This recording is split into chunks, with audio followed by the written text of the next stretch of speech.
okay. I realize it's good for me. Oh, God. All right. The Hello, first, everyone. First episode of season 2, they have a fucking this person's devil fruit makes them all slippery, so they don't have any friction. And What? so they're like, I'm gonna slide around you. Like that's in the anime, that's fine. But the way that they did it on screen was very clearly she's on like rollerblades or something because she's like skating around Luffy in an extremely slow circle, and he's like, whoa, whoa, whoa, whoa. It's like, and then she fucking whacks him.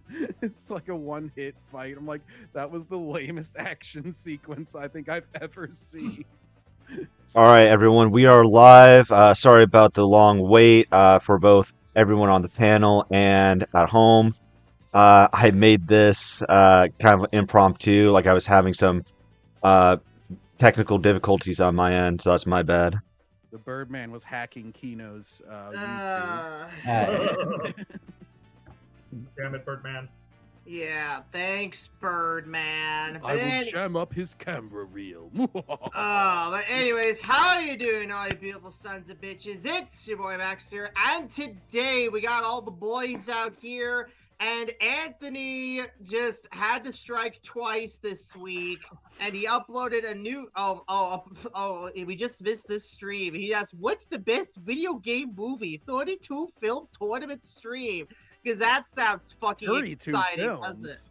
But anyways, yeah, because Ant has all the exciting streams. But anyway, Anthony is out here saying the critical Dwinka is lying to you about Paramount buying Warner Brothers. Well, before we get into that, what is everyone's thoughts on the potential merger?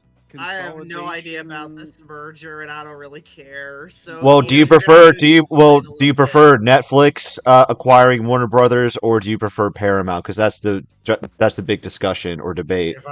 If I had to choose between the lesser of two evils, I would choose Paramount to a degree. Yeah, I choose Paramount. Yeah, same. I would rather movies be in theaters and just about all of Warner Brothers' library be on streaming. Nah, I hate theaters, so I'm going with Netflix. Still have some theatrical releases. I don't buy it for a second. I only go to the theater if there's something good or something I know I would like to watch. That's pretty much it. I'm going to see Secret of the Ooze this Saturday at 1 p.m. Yeah, I guess 35th anniversary. I guess to articulate my own thoughts on the whole merger is that one of the biggest differences between Paramount and Netflix are how they approach DEI, with Paramount dropping it and Netflix remaining committed to it. So this has led to this bidding war being politicized somewhat with that being an aspect to it. But I would say I forget who mentioned it. I think it was Evan. But I fall into the camp that believes Netflix buying Warner Brothers would be a disaster for cinema. They don't care about physical media or movie theaters, not simply as a preference. In fact, their track record shows that they're actively hostile to them because it's competition for the product they're putting out, which is a streaming service. So if they had... Yeah, go ahead, John. Well, it was basically they were spouting some BS about like, oh, we're still committed to that theater window. And they were like, it could be 45 days, could be less if it doesn't do great, which is when some people noticed that basically Superman wasn't 45 days whenever they were saying that. But I quite frankly just don't believe them, given their track record that you mentioned. I think they would be they would be like ready to go, chomping at the bit. That's the phrase I was looking for. They'd be chomping at the bit to release, either shorten the theater window or just eliminate it, or deem certain movies that would have been released in theaters. They would say this is a straight for streaming thing. I'm sure they still would have released some that they felt they could make a significant profit on, but I think like mid to low range movies they would totally not. That's fair. Mm-hmm. Yeah. And as far as the other angle goes of the quality of the content, Paramount has its own problems. They have changed ownership like fairly recently with the Zaslavs and everything, which everybody thinks they're like going to make hardcore MAGA shit. I think they're going to make more like Yellowstone style shit where it's like just neutral or apolitical. That's if you ever watch the Taylor Sheridan shows, they're not really hardcore in any direction. If anything, they're hicklib, if you know what that term is. Hicklib. Like a blue collar Democrat kind of thing.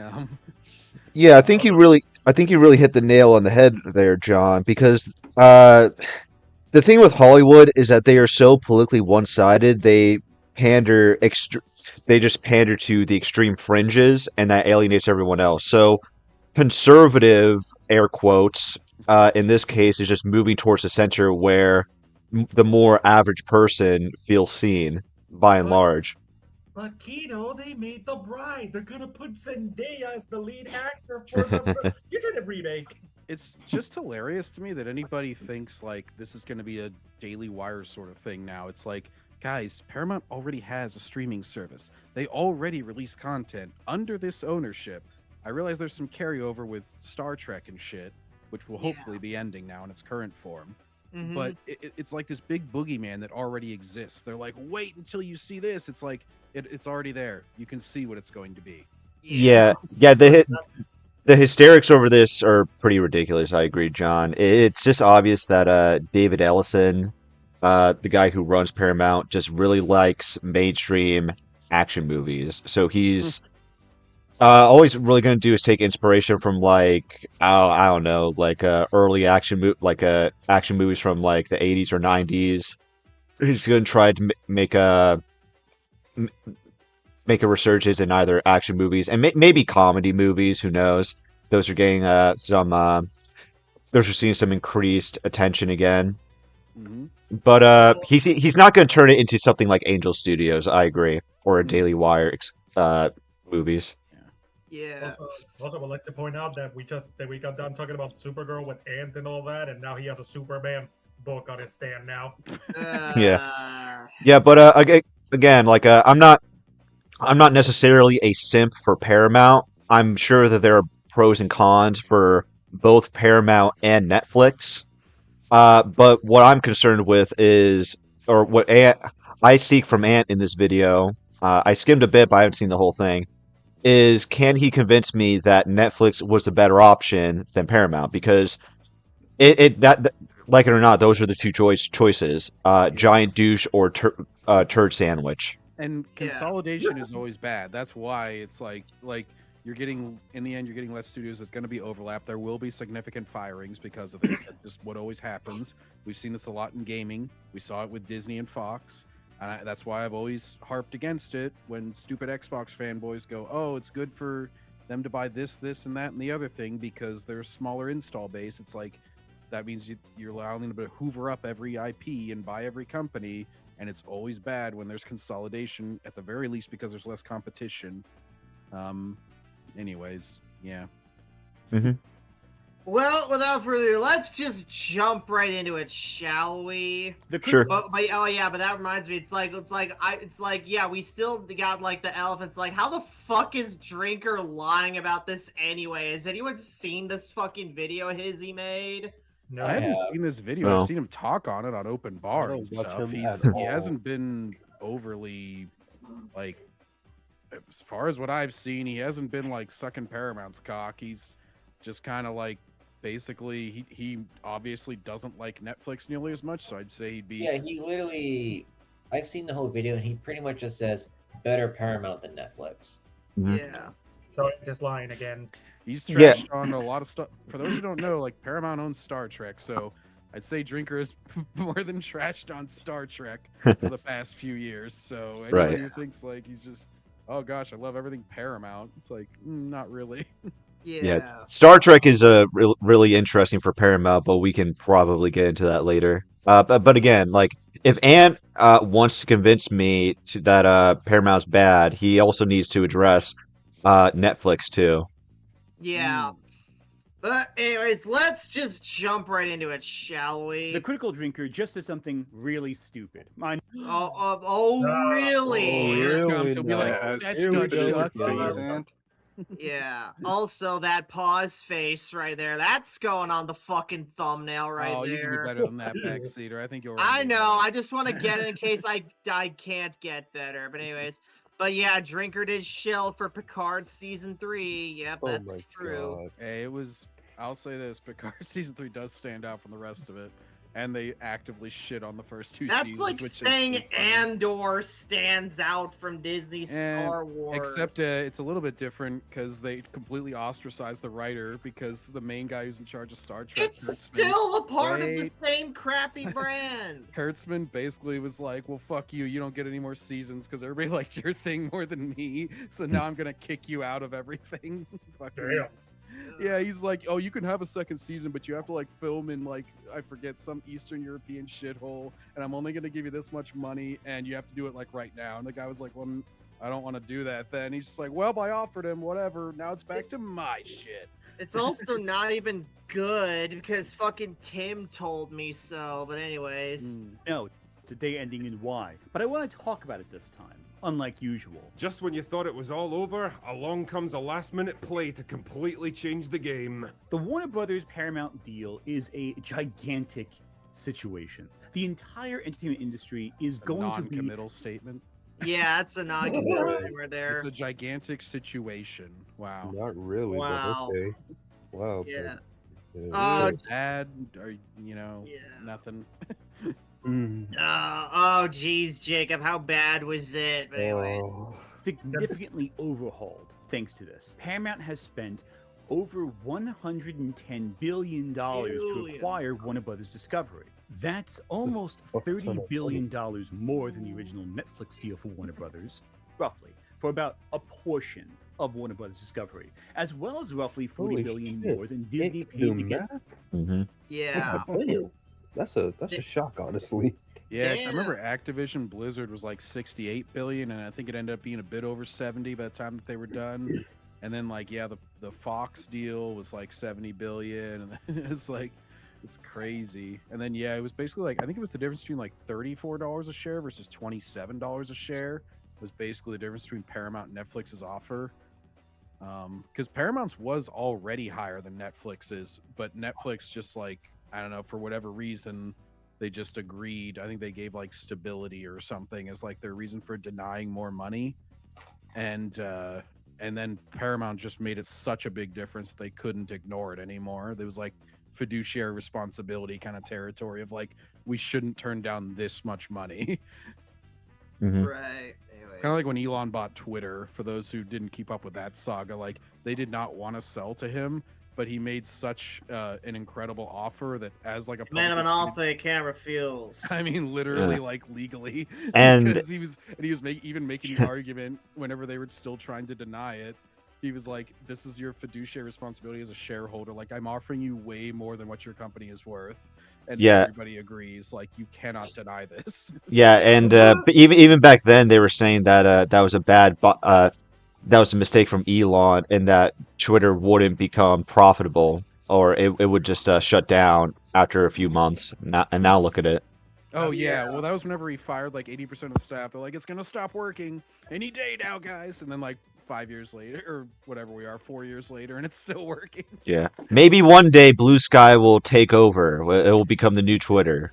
Yeah, just gotta keep hoping, bro. Yeah. I keep pumping the popium. 20th I Century really don't see Fox how a few Blue Sky can live on, considering the fact that most of the time they just keep blocking each other. I think they've been Yeah. shrinking lately. years ago.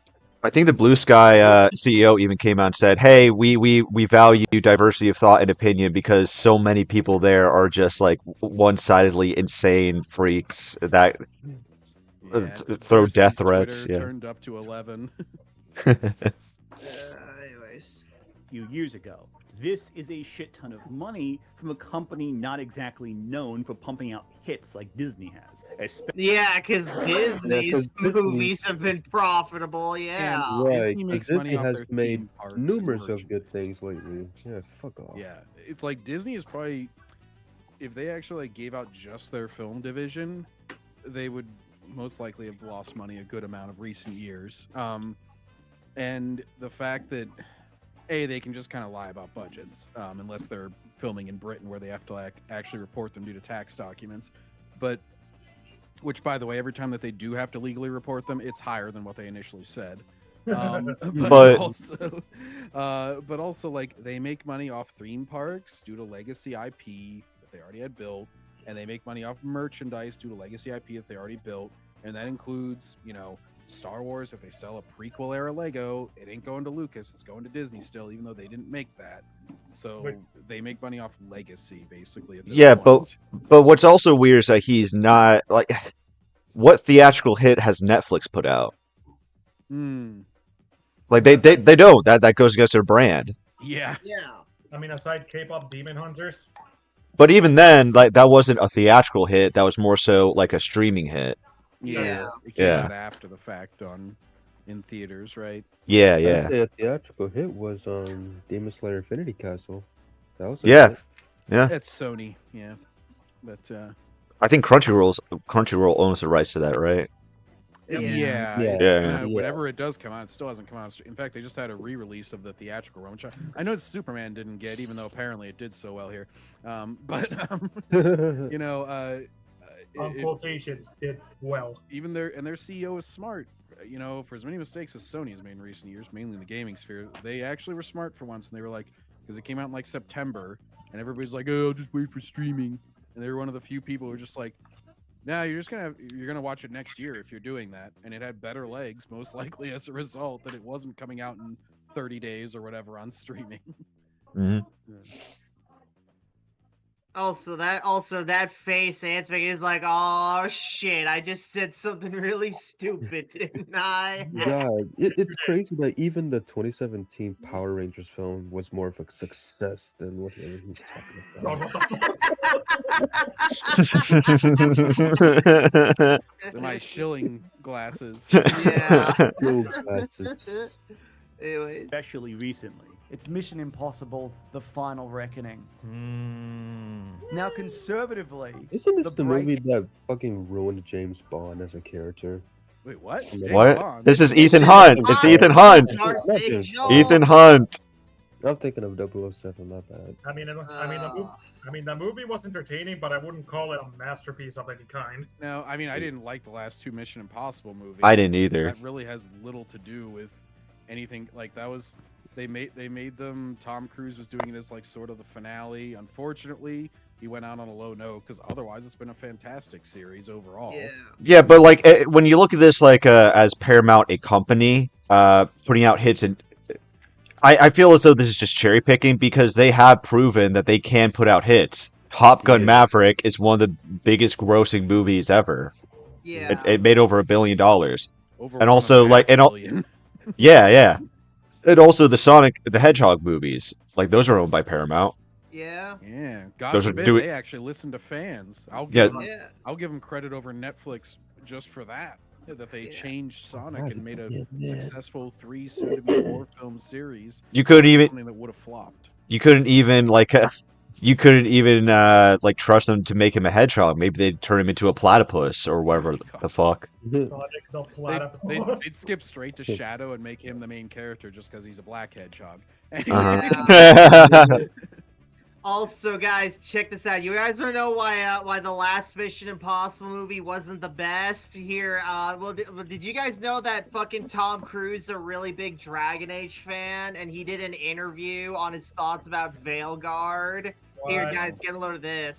My life will never be the same after Veilguard released. It literally ruined Dragon Age for me.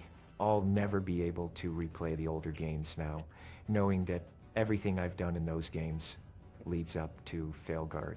It put me into such a depression that I legit needed therapy, counseling, and medication. It even began to impact my career as an actor. I was always showing up to the studio grumpy and sad. It's part of the reason why The Final Reckoning was so weak at the box office. It was all Veilguard's fault. If I could erase the game from my memories, I absolutely would. Wow, Tom was a bit long-winded there. Yeah, I know, but still, man. I mean, I feel his pain. As a fan, I understand. No, except I'm not even a fan, but I understand, Tom. Yeah. Mhm. You won't believe how the film opens. Oh, God, Jacob.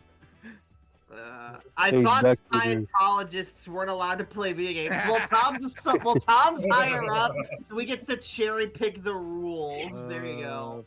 Hey, Backseater, is my mic better now? Yeah, it's better. Anyways. break-even point for this is $800 million. That's so much money. It's also been reported That's so that much it's closer to $1 money. billion. But this made $598 Isn't that like million Avengers Doomsday, basically? I don't know. Kind of.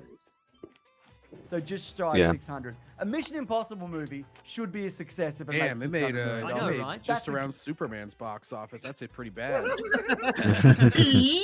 Damn, man, Yeah. that's a good point. Anything around Superman's box office, Oh god, the big budget IP oh god, the villain here died in the most stupidest way possible. He's like, Oh, "Yee, I'm gonna crash. Yee!" yeah, he was in like a prop plane or whatever. Or, Yeah, no, it was a proper. It was like the plane is gonna blow up. Ha ha! Let's go. And for Gus, but the plane has a tail and he ends up hitting himself hard to the tail. Let's go. How is Zane gonna sex-plain his way out of this? I don't fucking know, man. Given, right? But at number one, of course, we've got The Running. This sucks. This is one of the worst films to come out 2025. I hate it. And this is objectively a flop. Like let me just look up. They'll probably say it. Badlands level.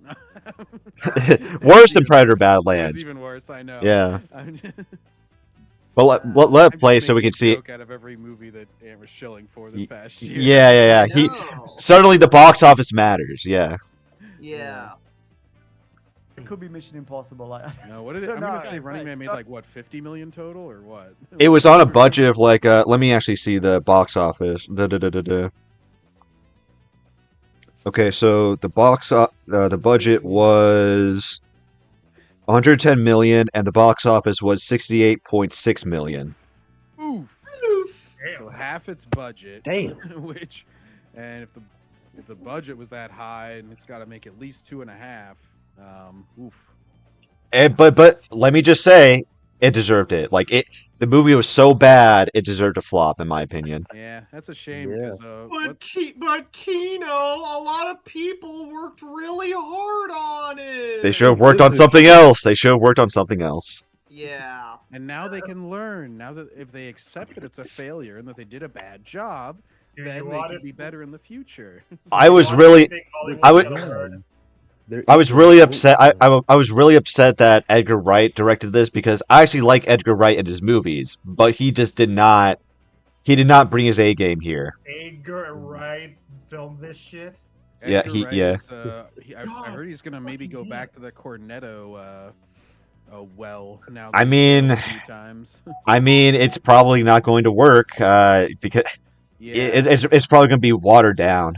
They were actually just something else that you guys should probably know. I'm actually meeting him next week. Nice. Tell him that this movie sucked. Don't make another Running Man. I'm toxic. Don't make another Running Man. Tell him that. Evan, what are your connections, Lizard Man? How do you get this shit? He just does. Look, he can't It use comes those connections to things, really. Well, it's a couple of things. You need money, you need charisma, you need good hats. What about the money? Evan is the also tell him to start Simon Pegg's fucking head again. Yeah, no, they were just discussing this about how like you're not the same people you were 20 years ago because like fucking Mahler's a huge fan of the Cornetto trilogy. Of course he is. He's British, but he was like, yeah, he was bringing up some interview where like Simon Pegg, who starred in all those films, in Shaun of the Dead, they make a joke where like he's like, oh, I gotta go save, I forget her name in the movie, but it's like my girlfriend basically, and then his brother, I think it's his brother in the movie, is just like, oh, gay, like it's like a schoolyard insult because he's saying like, oh, Nick like, Frost, save her, oh, because I love her. He's just like, oh, yeah, Nick Frost. He's just like, gay. yeah, Nick Frost. Simon Pegg was giving some interview. Well, Simon Pegg's giving some interview, and he's like, yes, well, I know it wasn't supposed to come off as homophobic, but unfortunately it does in the film. That's a very unfortunate moment. And it's just like, no, everybody laughed at that, and like Little Platoon, who is gay, was on the panel. Knows what the fuck it meant. and he's like, what? Why? He's like, you said something was homophobic, and that didn't even come to mind because, like, even as a gay guy, like, he's like, I didn't even think about that as homophobic. It's kind of like a way to become the victim. Like, it's kind of like how Steve Carell says that The Office couldn't be made today. And he's right, because you guys are completely pussified. You can't tell a joke. You can't tell You jokes say the anymore. same thing about Breaking Bad. Oh yeah. Yeah. You say the same thing Anyways. for a lot of things, really. Yeah. Apparently, it needed 275 million to break even. It made about 61. This Yeah, deal I terrible. will say the sad thing about The Running Man is that, yeah, despite the lackluster direction and plot and all that, it was a pretty stacked film when it comes to the cast. It's too bad that they were completely squandered because the story was shit. Yeah. Unfortunately. absurdly expensive, and industry analysts have said Now you their care fair about budgets? Now he does. Now you care about budget. You Make always up your downplay mind. budget. For Christ's sake. He only cares about budget when it's convenient for him. Yeah. It's the Birdman logic. I only care when it's my side. I'm thinking specifically about Predator Badlands, a very recent example where he was always like, "Oh, it's the highest grossing film of the franchise, so all the haters were wrong." That doesn't mean it's good. Oh, but it also is not relative to the budget. He never brought up that the budget was way more than the box office, so it doesn't really matter if you spend $500 billion on something or $500 million on something. I know they didn't spend that on Predator, but I'm saying, like, even if you make 400 million or even if you make 500 million in a box office sense, it's not profitable. Whereas something that spends 20 million like Demon Slayer and makes 700 and something, obviously that's highly profitable. Right. He always brings up like, it's the highest grossing of the franchise. I mean, Or someone spends $180 million on a show that didn't even get a season 2. It got canceled after its last episode. I wonder if he'll bring up streaming numbers for the for all these movies. Yeah, because that's, that's always their get out of jail free card. But again, like you can use this argument for like Netflix when it comes to poor financial decisions. Because does anyone else remember The Electric State? One of the reportedly one of the like most expensive films ever made, and they bought. Yeah. Hold on, let me check real quick. Yeah, it was close to 400 million, estimated. Like if you round up, I think, and they bought it like it was just a complete. Like, do you really think that Netflix made their money back? Because it was not. It did not bring people to their streaming service at all. No, their subs did not shoot up. I remember back whenever the Snyder Cut released, and King Kong versus Godzilla was releasing the same month, and this was back whenever we were still in like semi-COVID mode. So like things were releasing in the theater the same time they were releasing on streaming, and that was one of the few times where it was, HBO Max. They were like, and whether they were called that or Max or whatever at that point, because they keep changing their name. But yeah, at that time, they were like, we saw a subscriber increase. And I remember it because people were arguing whether it was because of the Snyder Cut or because of Kong versus Zilla, all these things. And it's like now they never bring that up. That would be the significant number to bring up if you want to say that you're making money for a streaming service. If a movie premieres on it, if Superman premiered, and HBO was like, we saw a 5% increase in subscribers, which at their total numbers would be a fairly good chunk of money, but they don't say that. And I think if they did see a significant increase, they would say it. It's the classic example of like, when you're doing well, you brag about these numbers. When you are not doing well in them, you either don't bring them up or you downplay their very importance. It's the same thing with like the most successful console will report their sales numbers. The least successful console, even if they used to report sales numbers, once they start doing badly, they'll be like, well, we saw user activity at significant levels this month, and our online hours were very good. They'll bring up like irrelevant numbers like that. Yeah, someone in my chat, Goofer 3540. Remember how Hollywood was freaking out over the original Netflix deal, and it was Tom Cruise and others who were against it? Yeah, James Cameron, and a lot of other high-profile people in Hollywood were against it because, again, they understand that a streaming service buying out a theatrical company, that a company that strives off of like theater releases is bad for the industry. It is going to cause massive problems. And again, so I find it really troubling. I find it really weird that Ant isn't, again, as I said at the start of the stream, weighing the pros and cons of what would happen if Paramount or Netflix actually acquires Warner Brothers. Because none of that matters to him. That's the thing. None of that matters to him. None of it matters. It doesn't matter. Yeah. It's what makes him happy and what makes him feel good at the end of the day.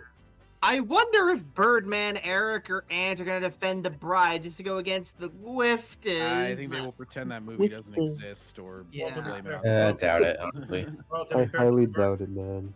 Well, to be fair to the Birdman, he did meet a short saying that he found Resident Evil 9 a disappointment, so maybe there's a little bit of hope on it. I'm fine.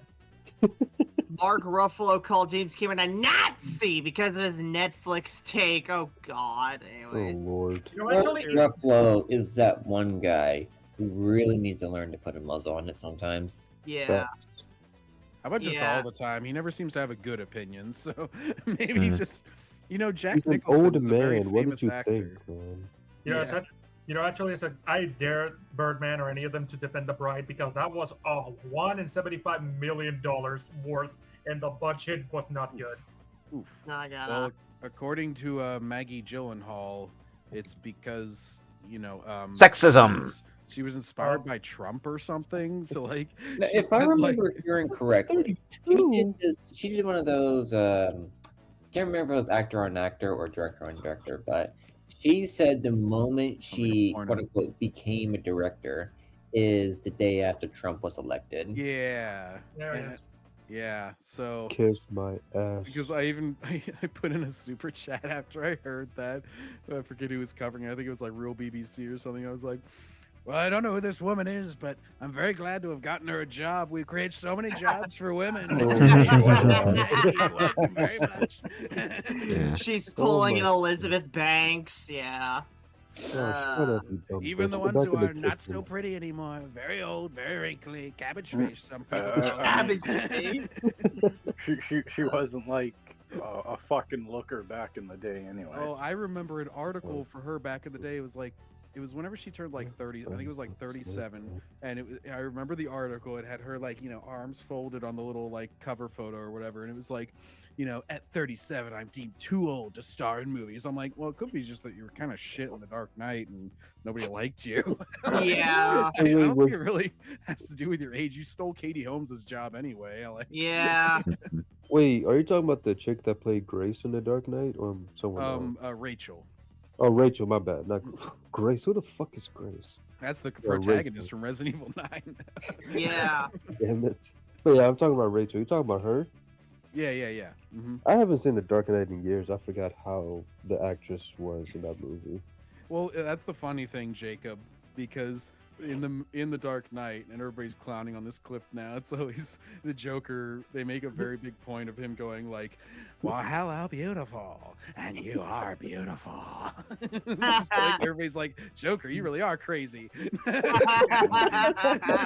The actress who played Catwoman in Dark Knight Rises was hotter than Anne her. Hathaway. Oh, yeah, Anne Hathaway. Yeah, Anne Hathaway. Yeah. No contest between them. No judgment. You guys know who I thought would have been a really good Catwoman actress? She can't play her anymore because she's fucking Lena Dunham? dead, but if you transplant her into this time period, you know who I think would be really good at it?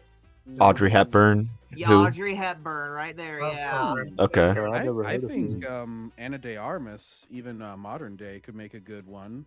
Probably. I agree. She's Definitely, got kind of that feline kind of movement and everything. I don't know. Anyways, get back She's to got it. that accent, so as soon as she'd start talking, you'd know who it is. Anyways, It'd be a step up from Halle Berry. Let's keep going.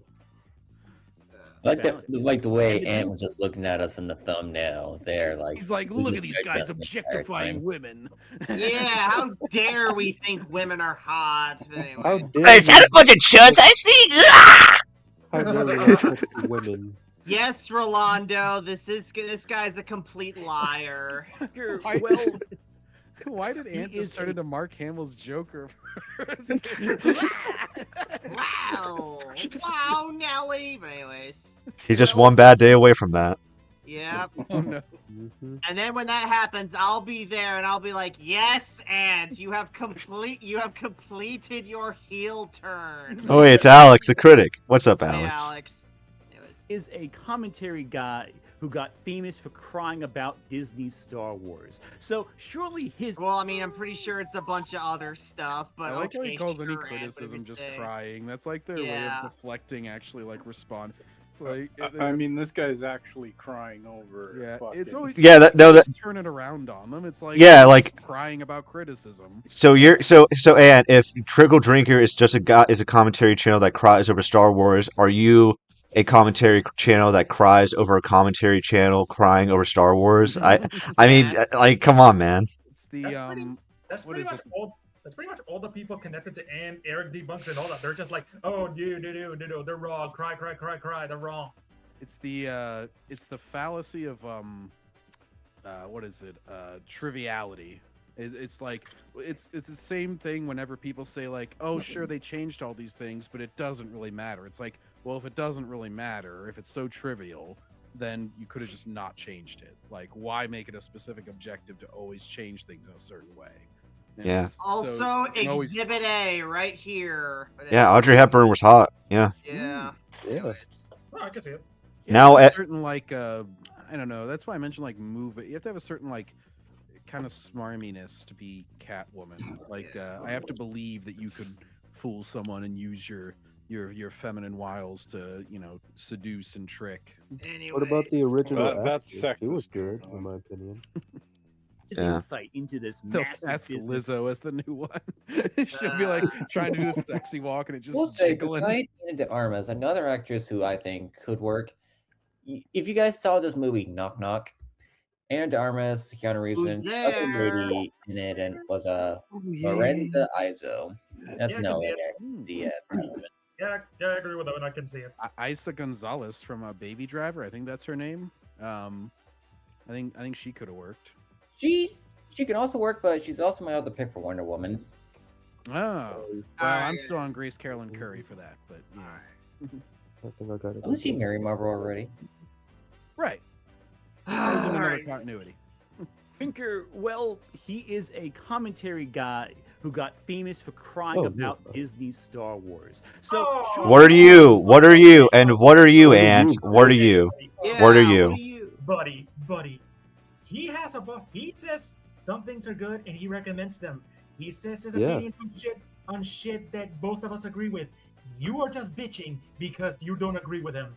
Fuck I off. remember I when get- Drinker recommended people watch Attack on Titan because he liked it, and that was a W take. Okay, Yeah, okay. I also Yeah, remember okay. Drinker shilling for Andor. That was a Disney But Star Wars more project. importantly, you don't need to have like a fancy background to comment on current events, to have an opinion Yeah. on current events. I don't like, and who is Ant to tell other people whether they can weigh in on something or have an opinion on something? Mm-hmm. Yeah, you don't need yeah, like and some this sort is of the qualification. this is the appeal to authority argument right here. And Yeah. quite frankly, even if he did want to do that, which I agree, I think that's totally like illegitimate because everybody's the media, everybody's the critic now. But it's Drinker is like a 14-time published author with like a successful book series, so Right. he should at least be able to judge writing, and he can just, if Ant wants to appeal to authority, if he was like debating Drinker about this, he would just be like, well, I'm more qualified than you are. Like, Yeah, what have you and done? where's your book that you're still writing? Like, Wait, didn't Drinker have a movie as well? Yeah. like a He didn't. He Where's didn't. their He movie, Ant? it sucks, but even he acknowledges that sucks. Yeah, he even said that when Chris Stuckman's movie came out. He was like, "It's better than mine," basically. Like, Yeah. but I also think it sucks. Like, Wow, he Yeah. acknowledges his movie sucks, and yet these motherfuckers want to keep using it as an excuse that he doesn't know what he's talking about. Mhm. And unless you make your own book or movie, shut the fuck up, please. it's always been a Eh. It's like if a quarterback goes out and throws 6 interceptions, you can say that he had a bad game, and yet people are like, "Well, I haven't seen you throw a football," and it's like, well, I think I still know that that's objectively a bad game. No, Right. there's this one comedian who like said who like made this point with a pilot. You don't need to be a good you don't need to be a pilot to know someone didn't land a plane correctly. Yeah. They crash, and you're like, wow, guess that pilot wasn't very good. They're like, well, I'd like to see you land it. It's like, well, I could Yeah. hardly do worse. Go, bitch ass, go. Fucking Dave Meltzer has never wrestled a match in his life, and yet he's the most renowned wrestling critic ever. That is true, yeah. Yeah. Into this massive business. But I know deal. Jacob made a point earlier saying, by the way, the other chick Knock Knock is the director Eli Roth's wife. Yes, but correction, she is his ex-wife now. Wah, wah. And in the same boat as Edgar Wright, I'm also meeting Eli Roth later this year. Tell him that Thanksgiving was actually a very enjoyable modern slasher. Tell him to Oh, that's pick a good one. our show, Evan, so that way we can make a better show than Drinker made a movie. There you go. It's like, I one up you, Drinker. I'm Anyway, trying to imagine now, if Ant were to create a show, what would it look like? I don't even Vel- want to fathom it, Velma? given the animated Vel- shit that he likes, but Velma and Knights of Guinevere, but shittier. But I think that point, like appealing to, you know, you have to be able Authority. to do and like you have to do the job in order to like. You gotta criticize do the job. J-O-B. Yeah. I think that's especially invalid with movies because in the end, your job is not to appeal to other directors, other writers, or whatever. Your job is to appeal to an audience that will consume. So you are literally beholden to the consumer's viewpoint. So the consumer has a right to give their viewpoint. Yeah. In the end, you can't just, unless you want to make something so small budget that you can just sell to writers and directors and make a profit. I mean, Otherwise, you're asking for money from people and you're telling them that you're going to lose it. It's in the name. It's entertainment. It's the entertainment industry. Yeah, by and large, like I'm the kind of guy where it's like if there's like if this costs like money for me to fucking judge, like if there's a price tag attached to it, like I have a right to judge it, and it's even for stuff that a lot of people consider quote unquote free, right? Like this YouTube video Ant made, sure, it's theoretically free to watch, but I have to use the internet to pay for it, and the internet comes with a bill to use it and access YouTube. So yeah, I can criticize this too. Virtually everything is open to criticism by that point. Your time, time's a resource. Yeah. Yeah, like something you have to keep in mind is that for indie films, you can appeal to niche audiences, but if you're doing that on a massive budget, a much bigger budget, where you need to appeal to much more people outside of your niche audience, then that's then that raises some red flags for the project because you're appealing to a smaller audience. What do you need a massive audience? Yeah. That pretty much encapsulates the entire problem or most criticisms towards the entertainment industry today, because they are trying to appeal to very small audiences when they should be appealing to much more bigger audiences. It's one of the reasons why some indie movies don't really make all that money back. Like, for example, there's this one really weird movie that A24 put out a long while ago. I saw the TV Glow. And that movie Yeah, was I've heard of it. particularly made for a very, very, very niche audience. Like Cringe all the audiences, people yeah. who watched that movie either said it made them cry, or they hated it, or didn't get it. And I heard a lot more people on the latter side than the former side. And I mentioned I saw TV Glow because I was on Tubi, and guess what's on there? I saw the TV Glow. Exactly. It's also very much like, yeah, you can appeal to a niche audience, but like, if you have a large IP that appealed to a certain audience, you're kind of obligated to not give the middle finger to that audience too. There's an opportunity cost with everything, which is why I always find it funny whenever they're like, "Oh, like Predator, it made this much money." It's like, well, there's a certain baseline you're going to make given inflation and everything these days, and that it's sort of like if you made a really shitty Friday the 13th movie and somehow like you only made 3 times your budget. I would either say, oh, your budget was too high, or you didn't do a good job with that, because like you should be able to make a significant profit on those movies. And they're just like, oh, well, you know, whatever. It's just like, no, you got to factor in IP. You got to factor in time since the last one, whether it's a reboot or not. This is why I criticize Superman, because it's like, you're getting your opportunity for a reboot. It might be your last one, and you wasted it on something that like maybe barely eked out a profit. Like that's not good. That's an opportunity cost wasted. You want everything for a specific audience, yeah. Yeah, Goofer 3540, like he makes a good point. Stuckman versus Markiplier both made niche movies, but only one knew the audience and banked. Yeah, Markiplier actually made use of his audience. Right. I mean, it does help too that both Stuckman and Markiplier already have pre-established audiences. Maybe that's kind of the reason why studios and distributors were more likely to pick up their projects in comparison to other directors. And Right.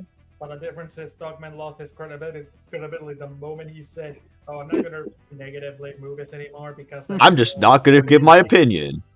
Yeah, Markiplier never said, "I'm never gonna call a horror game bad again." And yet he made a horror movie. He actually was he gave actually a pretty strong review, a scathing review against the latest chapter for Poppy's Playtime. Yeah, in fact. I don't blame him for that. I saw the entire chapter and I was like, wow, this is a waste of time. To be fair, I think mascot horror in general has really kind of worn out its welcome. Yeah. But what if we make another Five Nights at Freddy's though, Evan? Would you like that?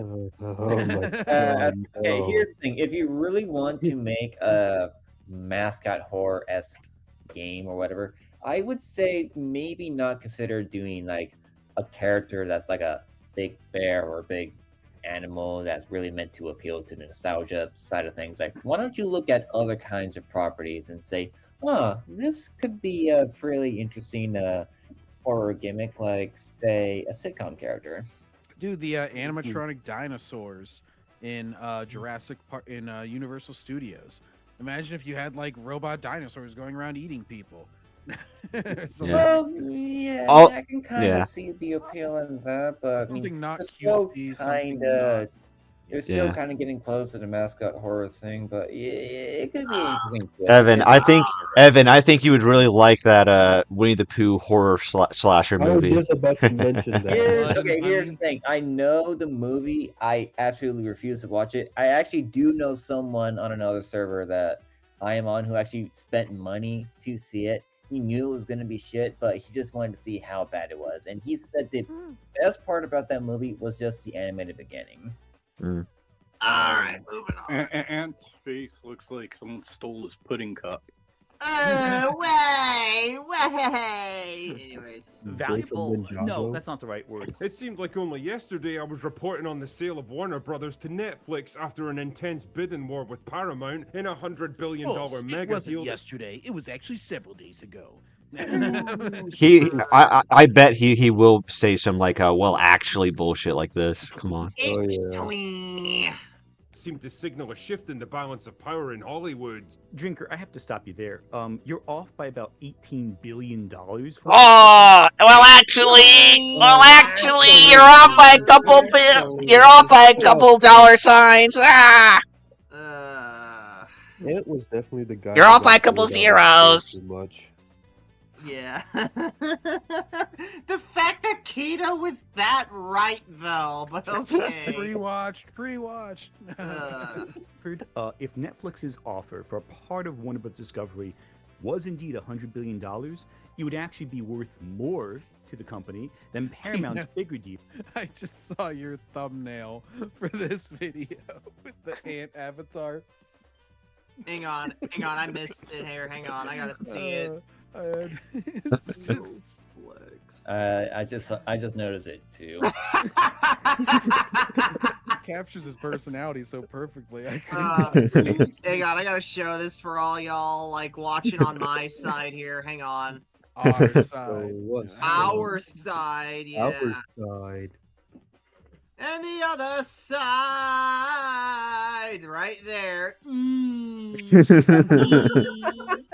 Why would you make this your icon, Ant? The fuck? What does this face even mean? Drinker's like... He's just Should have had him drink and point up the middle finger. Yeah. I just imagine that Anne be like, "Yeah, I'm cool," and drinkers like drinking is like, "Oh God, am I really gonna have to deal with this guy?" Drinker's like, nah, it'll be fine. Because Paramount wanted all of Warner Brothers, whereas Netflix just wanted its movie division. The Warner Brothers part. But that's understandable. I'm sure Drinker's audience doesn't care about, facts or anything like that. You don't care about facts. Oh, the irony. Coming from the most honest side of the internet that we all know. Oh, God. Right. I'm done with this guy, bro. Fuck off. Oh, you leaving Fuck Bristol? off. No, I'm just tired of Ant and his hypocrisy. Oh, Drinker doesn't care about facts. Well, you are bitching about Drinker and not caring about the facts. I'm done. Like, you didn't It's over. You're by done. Drinker isn't even done with his thesis, and yet Anne wants to say he's fucking doesn't care about that. Right. Yeah. Anyways.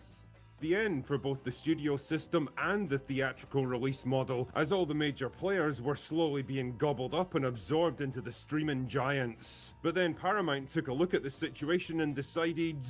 Maybe so, sir. But not today.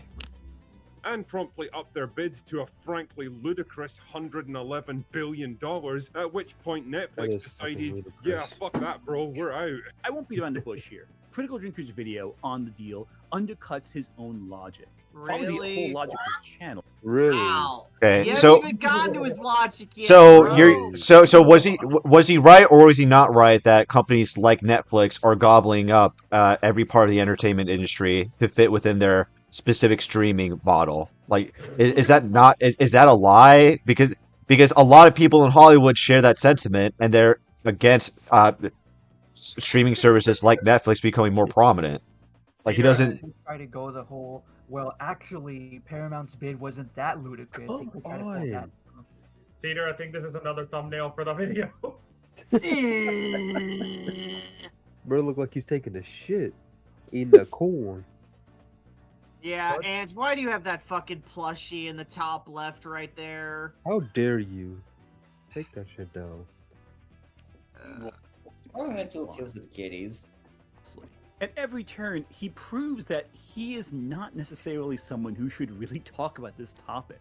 He doesn't understand the concepts. But you're more than qualified to? Yeah, because he frames it as the total All right. destruction of the world. Oh wait, real quick, Backseater. Not what he's not. What are you talking about? You didn't even mention that at all. What are you talking about? Wait, what do you say? This one is grasping at straws. Yeah. Literally, the whole point was about the health of the movie industry, and he extrapolated it to mean, oh, it's like some victory against the woke. You didn't say that at all. What? I'm about to call him my favorite gamer word with the hard R. Oh no! Oh no! Don't get me canceled! No! Do it. But Yes, Darth Angel. Wait a minute, Darth Angel is black, so he's not. Oh, okay. Cancel for him saying it. Okay. Yeah, but anyway, But then again, we also all have the N-word pass, so we're not gonna get canceled for it either. Yeah, but nobody's gonna believe him because they're gonna want to dox him first and be like, I'm gonna find out if he really is. Hold on, y'all want some proof? I'll give y'all some proof. no, we believe you. But I got a super chat. There you go. Okay. Super chat from $5 super chat from Rye Guy 1928. Ant absolutely loves being pedantic. Indeed, he does. Yeah. Yeah. The message is being under. And so, I gotta split all them hairs right there. But anyways. When in actuality, outside of CNN, yeah, not really. He demonstrates a lack of understanding of who he's supporting. Wait, rewind a bit. Message is being undercut. When in actuality, outside of CNN, yeah, not really. Okay, pause. Really? As I said at the beginning, Netflix, while other entertainment industries have started to abandon their DEI initiatives, like Paramount and Disney, Netflix, on the other hand, has not. They have been very vocal in upholding it, and so they can be reasonably said to be more progressive or more focused on that direction. Because that's going to help them out in the long run. Yeah. Again, nigga, really? Nigga, please. Understanding of who he's supporting, as well as what this means for the industry as a whole. Now, I won't go over every single thing wrong with the video. For example, I'll probably not talk too much about how Drinker depicts the conversation that Donald Trump had with David Ellison, the co-founder of Skydance Studio, and now co-owner of Paramount Skydance, and how he used a lazy AI voice that is actually more articulate and verbose. I'm not going to talk about this thing I'm currently talking about. Yeah. Always the See, same. I would talk about it, but I'm not going to talk about it while I'm talking about it. Yeah. Also for the record, I'm also black, so I can say it with angel. W. Huge W. Yeah, imagine Birdman watching this stream. He'd have a fucking heart attack, bruh. Anyways. Birdman, you are a C-O-O-N. We can always just do what he does. Deny it whenever someone brings up criticism. We can just, nah, you're wrong, and not have to like, myself. We just say, nah, you're wrong. That's it. Yeah. Oh, that's wrong.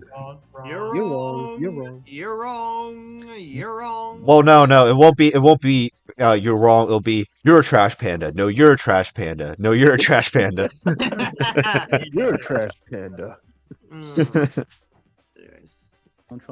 Hey Don, any chance you could lean on the FCC and get them to approve that Skydance merger for me? I sure would appreciate it, buddy. I don't know about that, Dave. People might have questions. Well, if you could make this happen, I'll fire everyone at CBS and replace them with people who only say nice things about you. Consider it done. Well, y'all gotta admit that's fine. Okay. Listen, joke, and don't you know what a joke is? Yeah. Okay, but do you guys know who his father, David Ellison's father, is? No. He's the third richest man in the entire world. Larry Ellison, the of Oracle, the Oracle company. Like he's one of the most richest men in the world.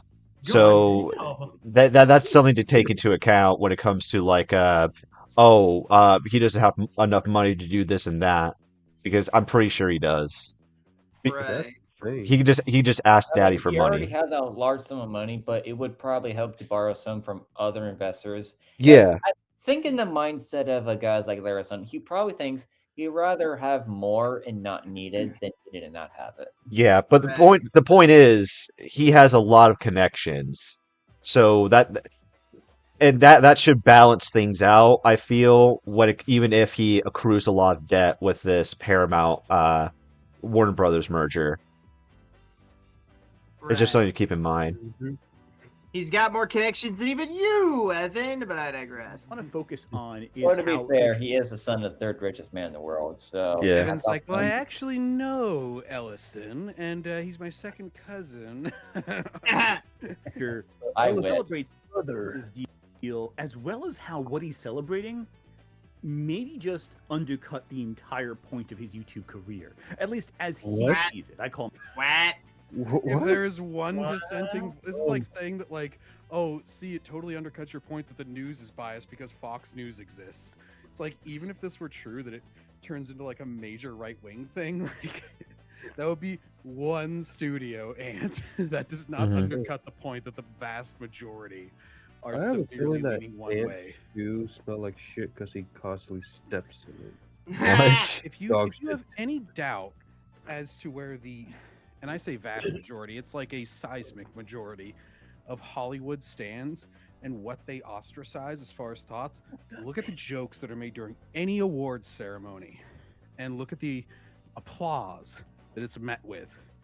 When if you make if you make like a right-wing joke at the Oscars, you're not Canceled. going to, you will not Yeah. get anything. If you make a joke like what's his face did at a recent awards show, the dude from the Daily Show now, Trevor Noah, I think is his name, and Yeah. he was basically like, oh well, I can say whatever I want because I'm not coming back next year. Like he was trying to pull the Ricky Gervais, and he was just, and he was like something like anti-ice or something. It's like, well, it's like, wow, you're not brave at all. I hope you realize that. Like, you are literally just catering to the entire audience that was allowed here. Exactly. him a grifter because I think he's a grifter, but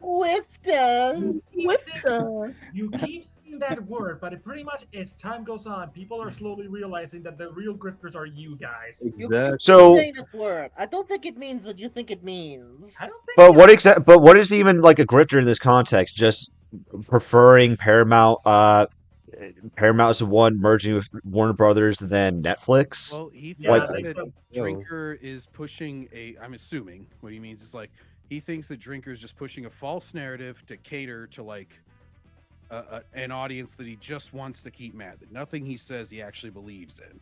That's usually what they mean whenever they're like talking about somebody being a grifter. Or at least that's what they say. I think it's just anything right wing, but it's like they always say that like, you know, oh, see, like your whole narrative is gone because there could be this one thing that's like more centrist, and it's just like, okay, I don't really see how that makes him a grifter at all. It doesn't matter if he's right wing, left wing, or anything. Just give us the good movies, damn. Right. And ironically, if something does change now, would that not prove Drinker's entire narrative true? If like the Paramount stuff starts becoming significantly different from other Hollywood stuff, Mhm. which again it really hasn't thus far, but it's like, you know, other than a few more centrist things like the Yellowstone series and other Sheridan written things, but it's like, wouldn't that and you start like saying that it's intolerant or whatever, wouldn't that just prove that it's breaking from the Matrix? It's sort of like whenever Twitter did switch over and it was like, you know, all of a sudden we're only investigating one social media platform, we're going to leave all the others alone because they all fit fine in what we want. Mhm. Yeah, so it kind of ironically would just prove that Ant is a grifter if anything actually changes. That's what he is deep down. He just doesn't want to admit it. he's always talked about himself as though he's a man fighting the studio system, I opposing know. these That's not systems. what he said. Oh my So one God. studio is not the studio system. One studio would be the exception in this instance if the thing that you're hypothesizing comes true. Yeah. And I guess all of those films that Drinker recommended from other large studios, like totally, like that must have just like not exist. Like Yeah. that doesn't happen. Right. Right. And Drinker, EFAP, and all the people you're up against, they never claim to be authority. They just criticize it. It's just a thing you came up in your heads. Yeah. This guy's a fucking moron. Yes. Kroll, but in actuality, this video is him licking the boot, and it's a boot that has traveled through So are you, mud. Just okay, are you commentating on licking movies. WB's boot whenever you praise Superman? Is that what we're defining this as? Are you like anybody owning anything and it's licking the boot? Or is it more so just him like glad that Netflix isn't the one who acquired Warner Brothers instead? Like that's to me what the sentiment I'm getting. And what is Yeah, because he's not even overjoyed about it. I think Drinker would probably have similar thoughts to, you know, about like consolidation and like probably it's, I know Nerdrotic has said this, that like, you know, anybody buying Warner Brothers is bad, where because he kind of views it, that's sort of the scope that I get, and I compared it more to gaming, but you know, he's a big Hollywood guy, and he's like, you know, as far as like what he studied, he except Gary's supposed to be an expert gamer as a joke, but yeah, but he's like, you know, you're getting fewer things under the umbrella. There's really not many big studios left, so anytime one of them buys another, that's really not a good thing. Look at his, Oh, the fucking Carberry. Holy shit. look at his fucking thumbnail, thinking he was smart about it. That's the school picture, you know. Also, Kino, why the hell do you think ants' lips are so big? Like Oh my they God. like they can't be naturally that big. You know what I'm saying? Backseater with the Oh, majorly no. pertinent questions. Thank Are you. you saying are you saying that he gets a facelift or something? I don't know, man. Collagen The injections, I Kardashian? think, is what people get in their lips. I'm And not asking the question, but I don't know. I'm the question. And are you secretly a Kardashian in disguise? Oh my God. Are you a homosexual? Anyways, Scholars want to know. Ant thinks Nothing Paramount-Warner- wrong with that if he is. Nothing wrong with that if he is. No judgment here. How did we Well, I get know here? he is. How Anyways, did we Ant get- scared Paramount will make a horror movie about pronouns and turn it Already into is Magus one. Studios. How did Oh, we no. get here? Well, there was what's it called? Scary Movie 6 that had the Oh, yeah, trailer that's still going. recently where Yeah. they were going against. They made the a trans system, joke. and I think it was kind of a lame joke, to be honest. Like just to show Yeah. that I'm unbiased about comedy, even if like. Unlike some people, like the comedy doesn't just have to agree with me; it also has to be funny. Like, honestly, I found it a little funny, but I think the funny part is how everybody tried to cancel it over that stupid. joke. Yeah. I found the backlash to it funny. Yeah, the reactions is what causes it to be funny. It's more of like kind of the meta of it existing in Hollywood, I suppose. Yeah, I guess I also found the sign she was holding to be pretty funny. Oh, I wasn't paying attention to that. Yeah, don't ban books except Harry Potter. That is a better joke. That's pretty funny. Speaking of, I don't see a single Harry Potter book. I wonder why. He doesn't seem to recognize. But what the hell does this even mean for the future of filmmaking, theatrical releases, and the massive slate of IPs and divisions under the Warner Brothers umbrella? Because let's not mince words here, Paramount now control a pretty massive slice of the media landscape. Mhm. Not just entertainment IPs, movies, and TV shows, but news networks as well. What are they going to do with all this Okay, power some of and those they're influence? listing, it's like The Conjuring. That's like a very specific. I know there's been spin-offs and whatnot, and they are profitable because I mean, it's a whole cinematic universe around. They're low budget kind of horror movies because I know like Annabelle's gotten their trilogy and all that sort of stuff. It's just Yeah. funny, like to me, I don't know, putting them on the same level as like a. Well, and Lord of the Rings is kind of funny because its story is done. Yeah. So you gotta like read. Dude, we can literally make an entire Paramount cinematic universe. Like, imagine this: Harry Potter crossing over with DC, Game of Thrones, Lord of the Rings. We got an entire Yeah, multiverse this worth is of IPs to yeah. farm. There's so much variety here that the sky's the limit and what they prioritize. To be fair, I feel like once the merger is complete, they're gonna have to sell off some IPs.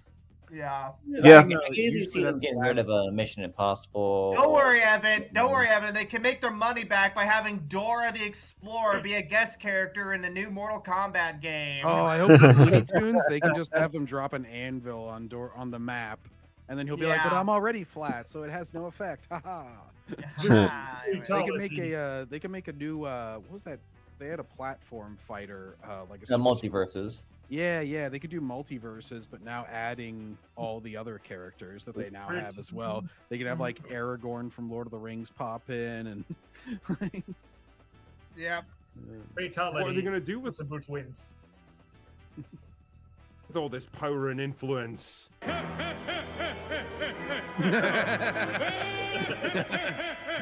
good clip drinker, I must say. That was good. First focus on That was what great. perspective It on would have been Paramount's better if hype. he had photoshopped David Ellison's face on Homer there. Yeah. Oh my God, that's gold. What is all Literally, this? he was Look covered in up, gold. look closer, and oh my God, Paramount! Oh my God, Paramount won the studio.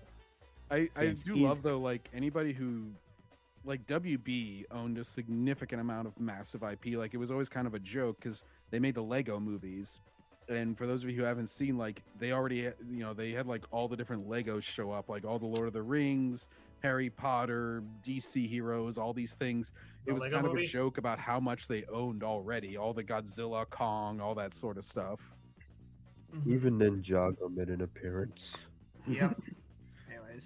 As a company. But what does it mean for the What's up, my entertainment side of Ninjago? things, which is what we're really interested in here? Well, based on Ellison's previous work as a producer for Skydance, it's not difficult to see where his creative sensibilities lie. He's very much an action guy, with a heavy lean-in towards male-driven properties with traditional heroes, and how can I put this? I don't think he's exactly a big fan of the message. In fact, considering Paramount Plus is It ain't rapidly gonna be turning... like, oh, Star Trek exists, so clearly Probably. he is. Oh, 100%. into the Taylor Sheridan network, I think it's fair to say this guy sees Middle America for what it is, a potentially huge market that's been badly neglected in recent years, mostly by people who absolutely hate them. Imagine for a moment if there was a network that catered to their interests. According to the drinker, Paramount has become the world of Taylor Sheridan. And undeniably, Sheridan is a major... No, he didn't say that. That wasn't his point. He just said he appeals to flyover country. That's it. He said that he said that he's not going to ignore the demands of Middle America. Yeah. And Taylor Sheridan is heavily worked by Paramount. I'm not convinced that it's because of who he appeals to. It's the fact that he makes their most popular shit. Like they're not going, oh, he appeals to Middle America, so let's give him more work.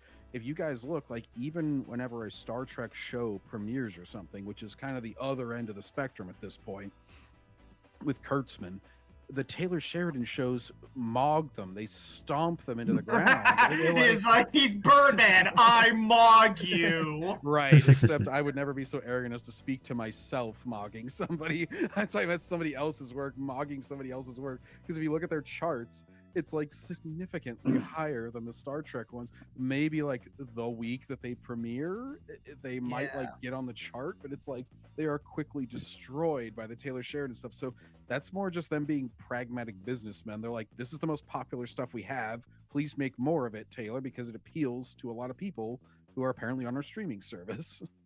Yeah, and it's not like Taylor Sheridan shows were like ultra conservative or anything.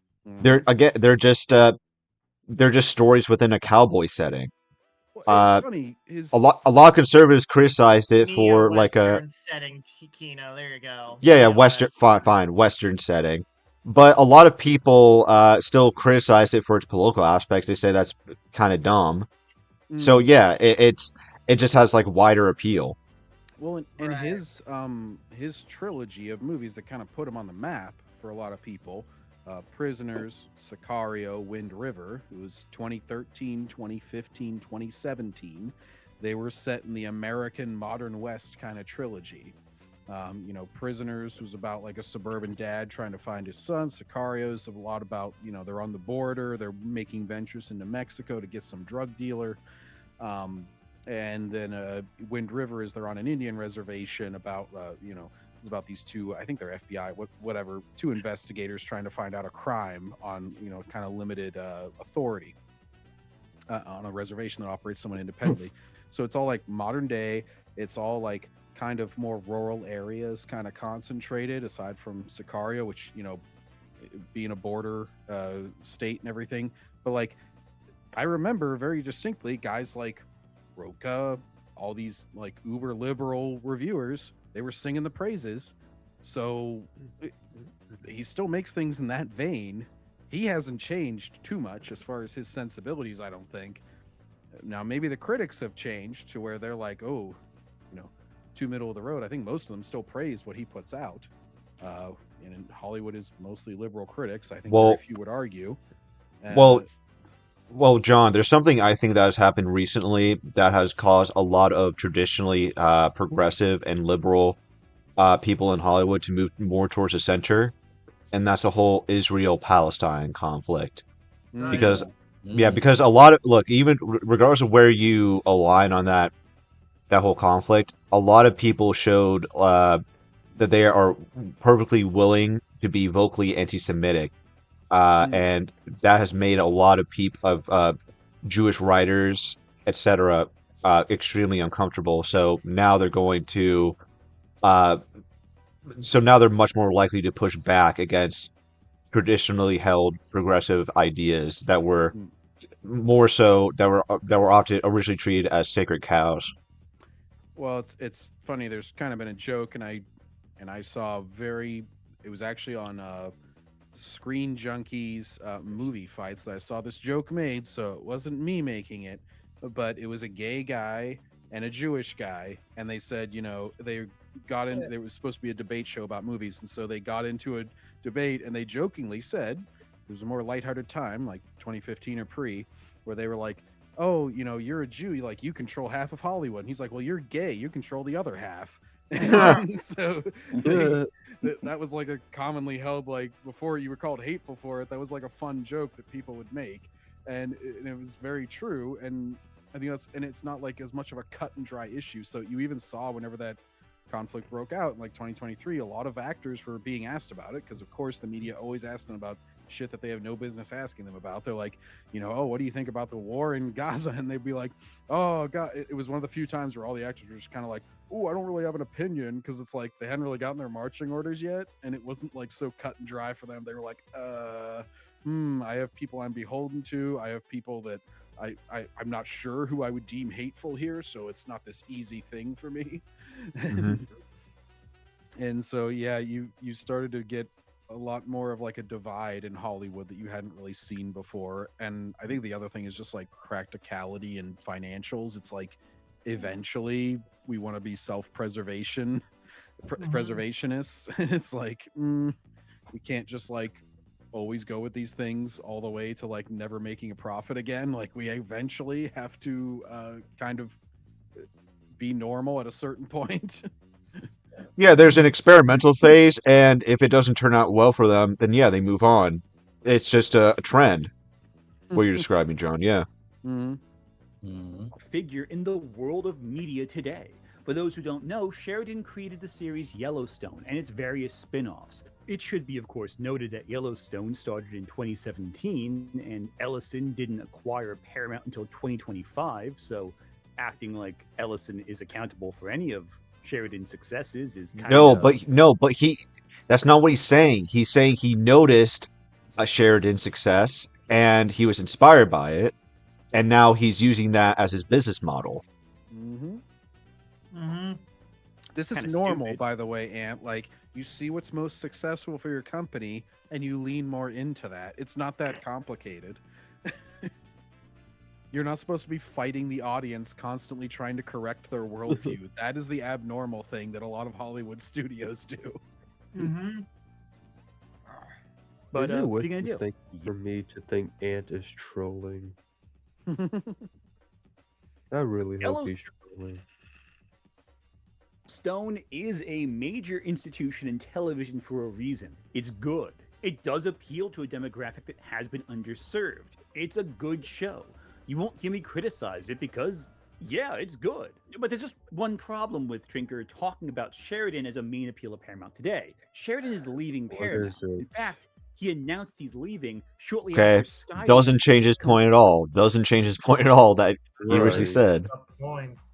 It just further strengthened his point. Well, no. He's saying that Taylor Sheridan was the one, who. Look, the guy Ellison, he was inspired by Sheridan, but that wasn't him saying that Sheridan is what put Paramount on the map. It's his. It's identified. You didn't say Sheridan's the be all end all. Yeah. Yeah, he just identified. He just understood that he identified an audience that was underserved, and that's how he's going to be shaping his direction at Paramount going forward. Sheridan can be involved or he cannot be involved, and that doesn't change the point. Oh, okay, I get it now. Yeah, I was about to say beforehand, isn't Taylor leaving for Universal? Yeah. Its acquisition of Paramount. He signed a deal with Universal Studios, and Sheridan's contract with Paramount ends March 2026. The television deal ends 2028, but that means the things he's already started will eventually come to a close, and he won't start a new project with Paramount until then.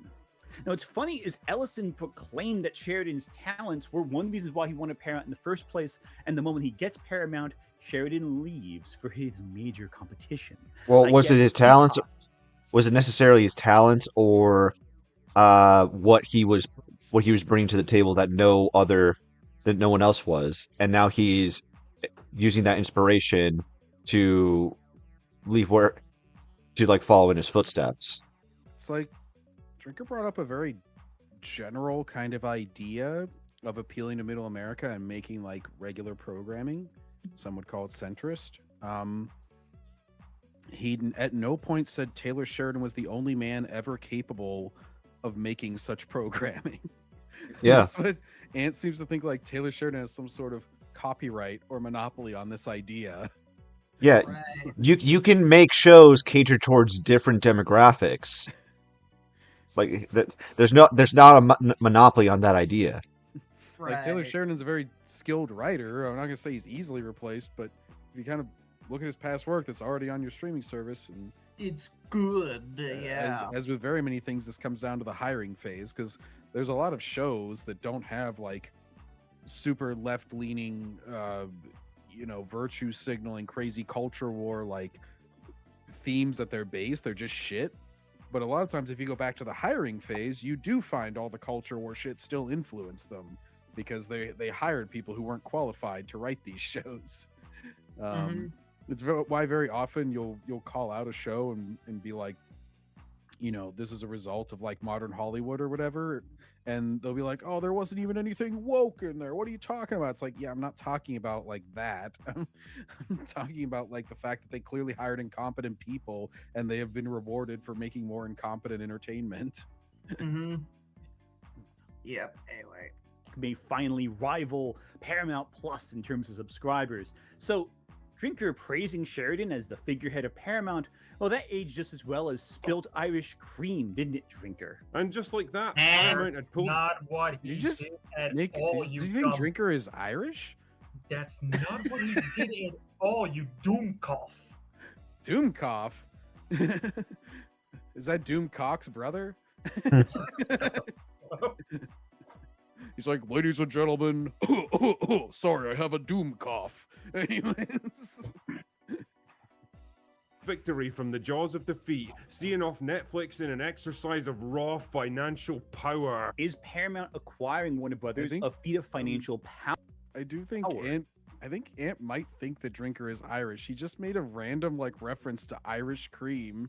He's like, is that like spilt Irish cream? It's like, he's Scottish, right? Yeah. Like, you could say spilt scotch. That would have made a lot more sense. Anyways. This guy's fucking face, man. Oh, I know. That's why I said. That's why he's got one of the most punchable faces ever. That's why I called him a Doomkopf in German. He's a stupid person. Is that why you want to fight him so bad, Backseater? What? Is that why you want to fight him so bad? Yes. I'm just picturing Briscoe just like whenever he's not talking, because whenever he does talk, he just comes in his fucking face. I'm like getting redder and redder as Ant talks. Yeah. It's like Backseater. He's just like holding the anger in until it bursts out. Angry video game nerd. Anyways. Is it them showing their strength? Well, no, actually. If anything, it's financial stupidity. The deal is putting Paramount into an absurd amount of debt. Well, Warner Brothers was already in an absurd amount of debt, so now you're just... Yeah. What is he talking about? You're combining their debts. That's just not... What? Couldn't you just argue that them being willing to shoulder that debt is also a sign of them being financial powerhouses? Yeah, this is a high risk, high reward scenario potentially. If they actually fall through in with their plans. Yeah, like I don't know how the fuck Warner Brothers is in so much debt, because they do own so much IP that makes so much money from like Universal Studios theme park and everything. Like those have been pretty successful, pretty notably. And they own like Harry Potter and shit that sells a shit ton of merch, but somehow they've managed it. I feel like just a simple change in management could be all they need, where it's like, oh yeah, just cut out all this useless fat and then you'll like make massive amounts of money on your merchandise. Right.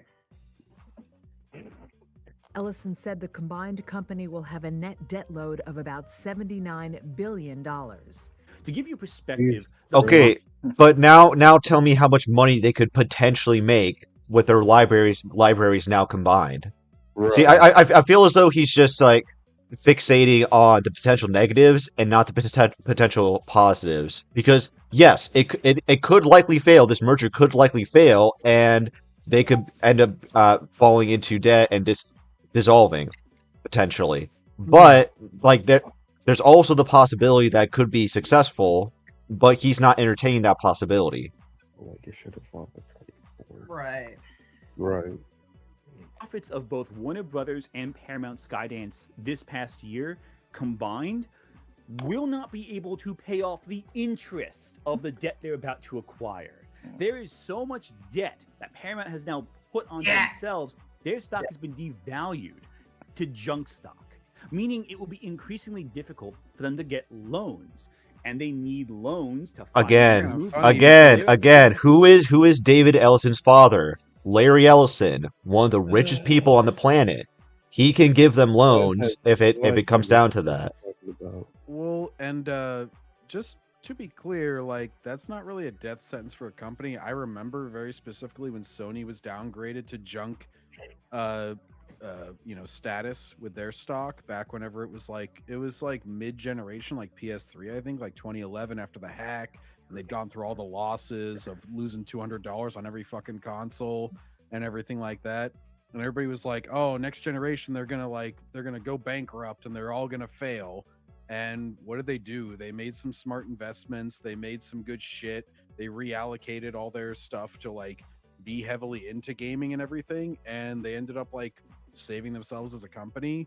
So a junk status is hardly a death sentence for a company. You can still borrow significant amounts. They clearly got a significant amount to make this deal. If I didn't know any better, I would accuse this man of being financially illiterate. Yes, you lack financial literacy, and My God, can you imagine if they actually made like a number of good games based on these fucking IP? They would probably make like billions of dollars off of these things. yeah, could you imagine if they made an entire cinematic universe out of all these IPs? They'd make billions of dollars. That might be a bit disjointed, but maybe. I mean, it could work. SpongeBob is like, I've got the One Ring, Frodo. Yes, that's the shit we want to see. Sauron, the fucking Witch King starts stabbing him, and it's just like whenever that fish tried punching him. Oh yeah, flat. Yeah. He's just like, and then the White Walkers just come out of nowhere. That's Ant trying to punch me right there. Anyways. Are you fucking serious? Production studio, but that means they often get financing from third parties. But also, the deal hasn't been signed yet. That's your biggest defense. The deal hasn't okay, been but like signed Netflix bowed out. Like that was one of the reasons that they didn't want to bow out, is because Netflix had some sort of buyout for this deal where like basically if it didn't go through, they had to pay like $5 billion anyway, I think it was. And so that's why Paramount had to make such a significantly bigger offer. And don't quote me on that, Ant. You know, I know you're gonna go like, "Oh, you a couple billion off, dude. You'll get you." But it's like it was somewhere around there. But like, I'm talking off the top of my head. I'm like, Birdman will never do live shit because he has to always have pre-prepared numbers to confirm his biases. Anyways, yeah, it's like that was why they had to significantly overperform Netflix's offer. And I believe Netflix even said they said they had some statement recently after this most recent offer where they were like basically like, oh, it's not financially responsible for us anymore to like pay this much for this. So it's pretty much done. Now it has to go through like federal approval, but like quite frankly, this is where the politics may come into it, because if they weren't going to block Netflix, I highly doubt the current Senate and House makeup is going to block any sort of Paramount buyout. But it's just a guess. I mean, if Ant wants to put money on the opposite, he can. Anyways. And they will need loans to complete said deal, which means, on top of everything else, they might not be able to get the funds to pay off the deal in the first place. They played around with money they didn't have and then made it harder to get the money to close the deal. If they can't close the deal, they owe Warner Brothers $7 billion. Just like they paid Netflix $2.8 billion for making sure their deal was voided. Which is probably why David Zaslav, the current head of Warner Brothers Discovery, seems so cavalier about the merger. He sold tons of shares of Warner Brothers Discovery stock right when Paramount's going to buy that stock for $31 a share, which is far higher than its current value. Seems kind of odd, doesn't it? Why would you sell your shares if you're going to get more money for all those shares from Paramount? Unless Zaslav believes that deal won't close. The reason why is because it's not a move for financial. Twitter stock went down when Elon bought it. Yeah, it just seems like pretty normal to me. Right. people like when it comes to like selling and buying stocks, you have to make assumptions and pretty much take gambles and educated guesses, essentially. Also, instability usually makes a stock go down. Like, this is why, like, a lot of people on election nights, they'll be like, if somebody wins who they didn't expect, they'll be like, "Oh, this look at his effect on the stock market." And it's like, yeah, that'll last for a short term. Normally, things to be simple, predictable, kind of boring. It's kind of what investors like. Doesn't really say anything for their ability to borrow. I mean, quite frankly, I think you could get enough investors. Dad can pull the strings, or Elon will swoop in and be like, "I'm gonna own these fucking libs," and like put his investment up or something. Like, I'm 95% sure that they're able to get enough secure financial backing for this. Desperation. CNBC did a study analyzing each studio's share of the domestic box office in 2025. As expected, Disney and Warner Brothers dominated, with Disney having 28% across its various studios and Warner Brothers having 21% of This domestic box changes office. year to year heavily, and also doesn't factor in budgets, number of It doesn't mean releases. jack shit. Lilo and Stitch might have been good for some people, but that still doesn't mean it was good. Well, Exactly. and like Disney had a horrible year. What was it? It was basically like 2019 was their huge year. They had like $7 billion films, essentially, between Star Wars, Marvel, all these things. And everybody was like, "Oh my gosh, Disney, they got such a monopoly. They're the biggest company ever." And then like a couple years later, they were doing horrible. And it was like, "Oh, it's all COVID's fault." It's like, well, other movies are much more successful, so I don't think that's it. And it was basically like things change, things fluctuate depending on what IP are releasing that year, depending on just what hits, what's good, and what you're able to build over time. Right there, that's almost half. Universal/Focus had an additional 20%, which seems pretty substantial, doesn't it?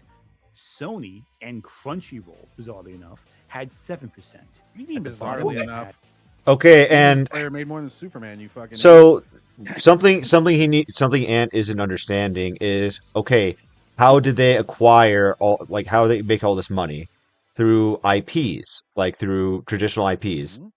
And like through this merger, the Paramount Warner Brothers merger, they have more access to IPs. So they just need to play it smart and play with use these IPs in a way to make money. And it's really that simple. Also, and I hate to tell you this, but the new Jurassic Park was doing way more better than Superman. Ooh. Yeah, well, that's why I said like the number of releases is kind of important, because yeah, you can make a percentage of the box office. That's kind of a meaningless number. If you blew your whole load on things or spent more money than you made, then that really is, you can just win by volume at that point and you'll call it a victory. It's like, okay, that's kind of like if I'm in, that's like a World War I Pyrrhic victory where you're like, "Oh, we sent 1 million of our soldiers over the trenches. We won. We took this land." And it's like, yeah, but we lost like 300,000 guys. And it's like, yeah, well, whatever. Yeah. Disney's we have theatrical lineup is reserved. packed with major sequels and live-action remakes, including Snow White, major flop; Lilo and Stitch, big profit. I'll give it credit, even though it was shit. Elio, I think that was a pretty big flop. Yeah. Freakier Friday, nobody gave a shit. Zootopia 2, big profit. So basically, they made money off a live-action remake of of a previously successful animated film, which those almost always make money. There's some exceptions, and they made money off the furries, because that was like over 2 billion at least of their box office. Zootopia 2, I'm not sure what it ended up with. It was well over 1 billion. Yeah. And Avatar Fire and Ash. So Right. like the Marvel shit was all like not really making money. It's kind of fallen off. There's not going to be a new Avatar for a little while. Fantastic Four didn't do shit. Thunderbolts didn't do shit.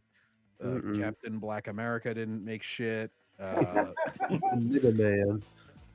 Yeah, like I'm trying. Those were the 3 major Marvel releases, right? I don't think there was anything else Marvel. Nope. Yeah, and like there was no Star Wars, of course, because they retreated from Star Wars for like what's it going to be 7 whole years before Mando comes out from their last one. So yeah, they made a lot of money off a couple heavy hitters and a lot of failures. Us saying Demon Slayer made like less than that. It was one of the most popular things at the time. Yeah, like Sony was probably the most top heavy because I know Demon Slayer made like over 700 million. I mean, yeah, and the fact that he's not factoring it now, he doesn't care about budget all of a sudden again, of course. Because Demon Slayer notably had like a $20 million budget. They never pay Japanese dudes shit because they love working. But it's like, so that alone probably made more profit than like Superman and all the Marvel movies together this year. Right. Yep. A24 with 3%, and Lionsgate with 4. Smack dab in the middle with 6, Paramount. And by the way, that's prior to Ellison acquiring Paramount. Ellison is so small with Skydance Studios, he's counted in other, which comprises of 6%. What does that matter? What the fuck does it even He mean? owned a smaller company, so he made less box office. Wow, got him. Got him! Anyways. Well, he owns it now. Contribution to the domestic box office is remarkably minor. But don't worry, it gets worse for Ellison as we keep going. Oh, because Ellison that was has bad only for been Ellison successful that he didn't so own far. any major IP and didn't make Right. a lot of money. It's Wow. like, Yeah. even worse though. Yeah. Hey, guys. Like, here's how this major success for Ellison is. Instead of paying attention to this major success for Ellison, look at all these like unrelated failures. I just don't get it. I know. Anyways. Thanks to recognizable IP, and many of his big IP are wearing down their welcome. Skydance started primarily with Oh, you're gonna say that, but you're gonna glaze Disney Marvel and their 28% without talking about their IP. No, and the IPs are not wearing the company down. They could actually bring it up, but the problem is that they're hiring stupid people to do stupid things. Right. What? So yeah, like I mentioned, like Avatar is not going to get anything for a while. That was a big part of that 28%. So if you wanted to bring up IP, you could certainly bring that up, and it was a significant decrease in the last one. I realized it was still significantly profitable, but we have seen a notable downturn in the Avatar IP, Like so I that said. could be eroded. Like I said, John, everybody just wanted to see crazy blue chick. Yeah. And her bloobs. I know I did.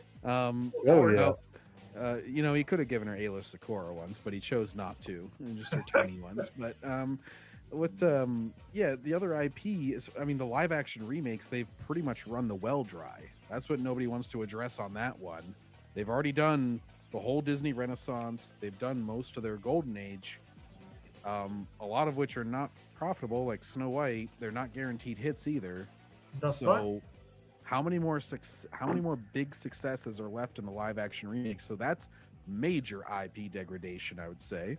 Look, the funny thing is Disney, if they actually focus on things that most people don't remember, like the Black Cauldron, and made that a remake, maybe it could work. Well, they would have probably more creative freedom because they wouldn't be as beholden to make it like an awkward one-to-one remake of an animated thing.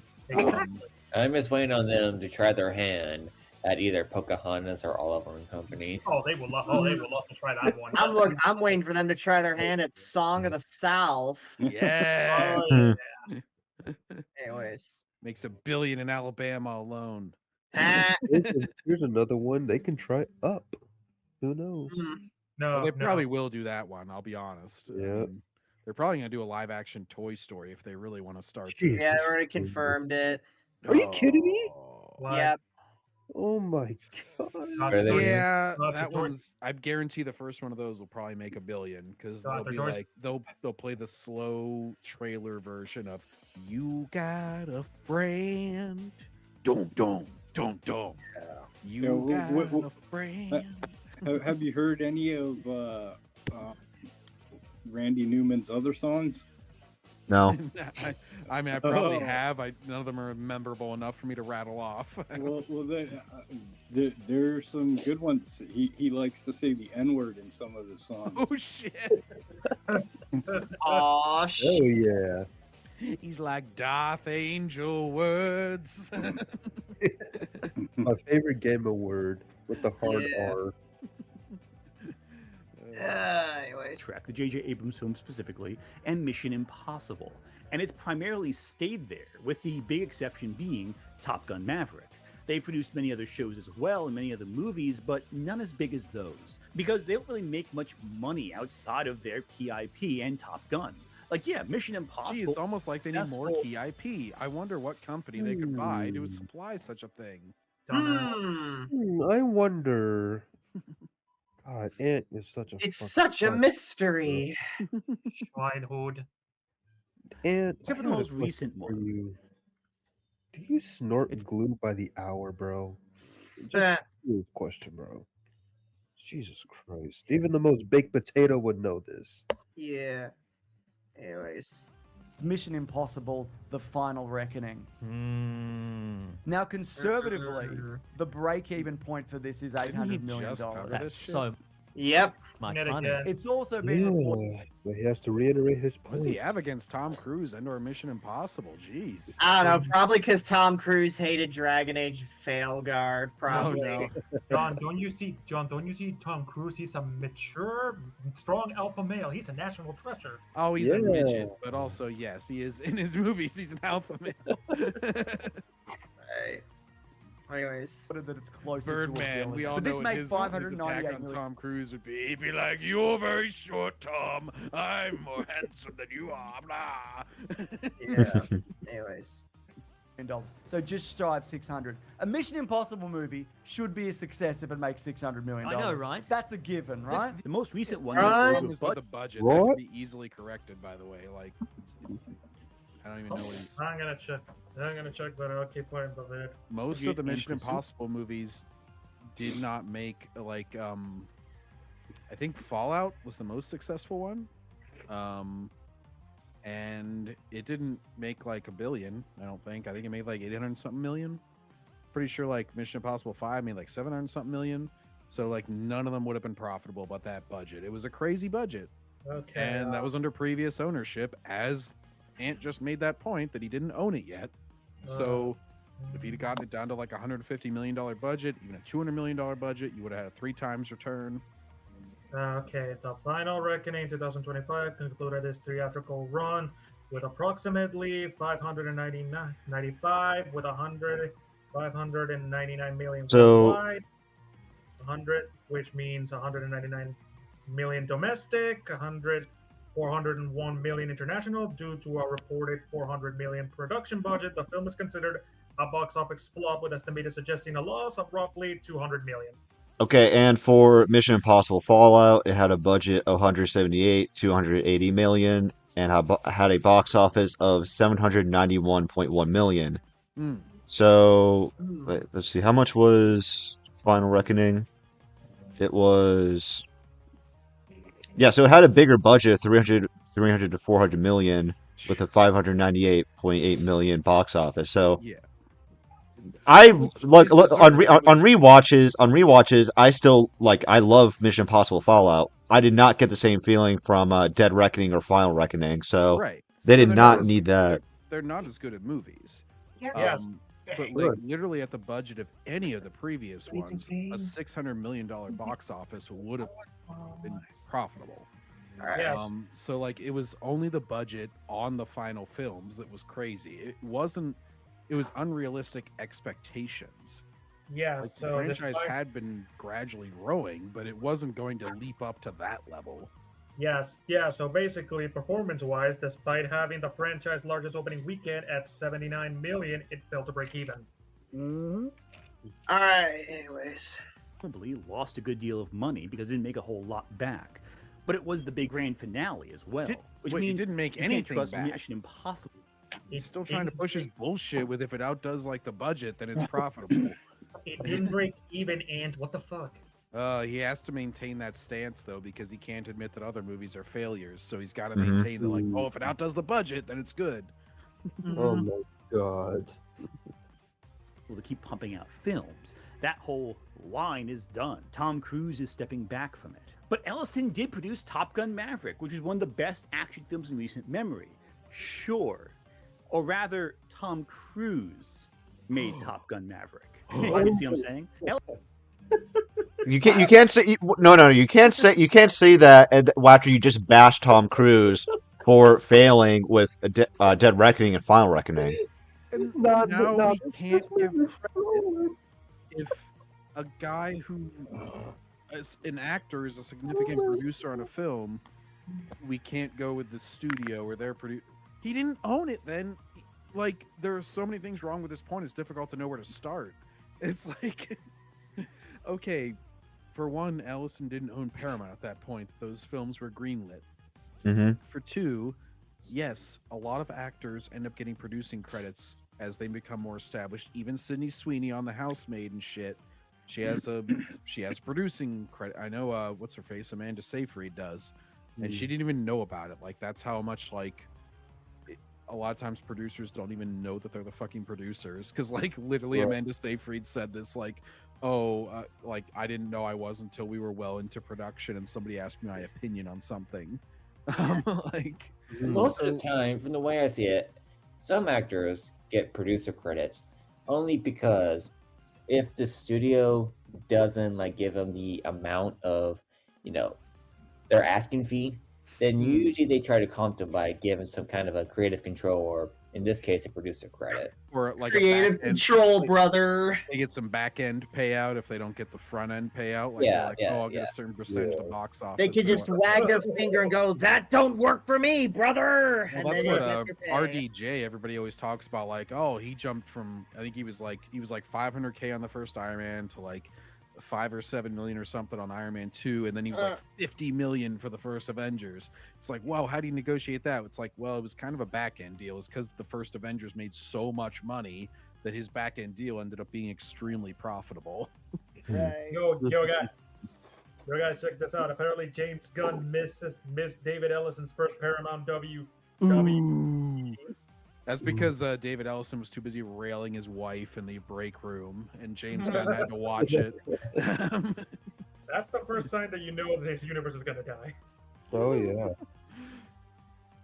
Ellison just put his finances behind a recognizable IP from the 80s and let them go to work with the creative side of things. Most of Ellison's successes in the creative world are Tom Cruise vehicles. But despite Cruise being the man responsible for establishing safety protocols during COVID, the very thing Trump made infinitely more difficult, Ellison owes Okay, Tom Cruise. do we have COVID? Do we have those same measures now? And What the fuck relevance does COVID have? Yeah, it's like, that's not going to make any difference. Hey, and you forgot that there was a video of there was an audio of two people not wearing masks because they were technical or something, and Tom Cruise was just screaming his fucking lungs No, out. so he's saying that, like, I don't know, like, Tom is Woke? anti-Ellison because he believed in COVID protocols very vehemently, which, Yeah. by the way, who knows what his motive? He might have just been being practical, because I know this might be foreign to Ant and some of his ilk, but like sometimes you do things you don't want to do or believe in just because you're abiding by the rules of the Yeah. system. Like, You- I have heard Tom Cruise's rant on that.